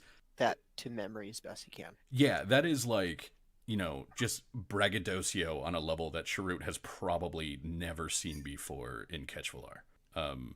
I have a terrifying beast completely preserved behind a wall of otherworldly glass. Yeah, like Um, I think he's gonna register it as like a mark of the mind rot, Yeah. but he's still going to keep a mental note of it. And Sharut, with your knowledge local, are you the only one that rolled knowledge local? I am. It looks like you are. Yes. We're only allowed to roll once. No, you can roll as many as you wanted. But I mean, if you don't have any ranks, I probably wouldn't roll because you won't be able to meet the DCs. Okay, yeah. Sharut, Dandarin, you have also seen these before back in Sornath Hold. This is basically a mustering ground for visitors to the hold who don't need to actually get to the city. So people that are looking to come in and sell wares or something like that, they would maybe set up little stands along here and then come up here and announce what they have. And Sharut, you know that that's what that is. This is where a town crier would go. This is where they would auction off goods or captured enemies or whatever. This is kind of an important place to announce things to at the in-between part of the Undercity and the Overcity. Kind of like the focal point, like the town square, Yeah. kinda, or the town forum. Yeah. So it's kind of the town forum for out of towners, if that makes sense. If somebody is a traveling merchant, you don't necessarily let him all the way into the city. This But is you as far still as he gets. You still might need to get his wares down there. Mm-hmm. So yeah, no, that makes sense. Cool. And then the knowledge history, Sharut, you don't get this one. You're probably a little bit shaken still. But Zarakt, you are able to put this together of basically like looking over this scene, and you're like, okay, so everything Sharut has said so far is basically correct. What you are in right now, the area that you are in, is not Spearhold. The area that you are in is the entryway for visitors, for dignitaries, for people from out of town. One of these two passages either off to the left or off to the right, should be the way towards the actual town. That makes sense. Yeah. And given what you've seen of the placement up above, and what you've seen of, and what Sharut has told you as to the way that this was laid out, you're able to put together that it's probably off to the left. As far as how far you have to go, how many tunnels you have to go through to get it, that you don't know. But you're looking at this and you're like, okay, so this isn't even the main area. This is literally just for outsiders. Yeah. Zorak will share that with Sharut. That's important for him. Shrewd will nod, and I mean, this probably matches the sketch that he took from the library, so it makes sense. But he wants to continue to delve, regardless of what he's seen so far. And that's fine. I'm not saying that you're in totally the wrong place. I'm just letting you know that there's more than what you've found so far. Sharut willing to press forward. Are we all in accord? Well, I would say yes, after all. You were looking for an alternative exit. This is what we came down here for. Just know, may be down here for longer than anticipate. Broad sausages. On the plus side, we're not likely to see any of those Dask fellows, I suspect. Sharut do not think that is case. Possibly run into more. And he's like you see him, you see the thought cross his mind, and he shakes it away. More and- oozes? Yes, that is likely. Yeah. As we More get closer, sentient water. as we get closer to Risia, the connection between the plane will strengthen. I wouldn't be I surprised to thought see you more said- animated ice. I thought you said Dosks. Yeah, he's changing. Zorak Oh, he's is changing the the subject. Yeah, she's suggesting that we're likely to see more ice monsters because you're clearly upset about something. Aha! You've caught on. Yeah. Oh, Sharut's probably upset about the weird tentacled hobgoblin vampire corpse he found. Yeah. So Zorak is like, yeah, gosh, those ice monsters, probably gonna be a lot of those. Uncle Stanley? yeah. I'm ready to keep going. I don't think there's any more information we can grab here about the situation, but it sounds like we know which way to go. So Okay. Cool. And so we sallied forth and got all the loot. So we're there and we win and we're on our way back. Wait, what? We didn't even check all the rooms here. How are you saying we got Yeah. all the loot?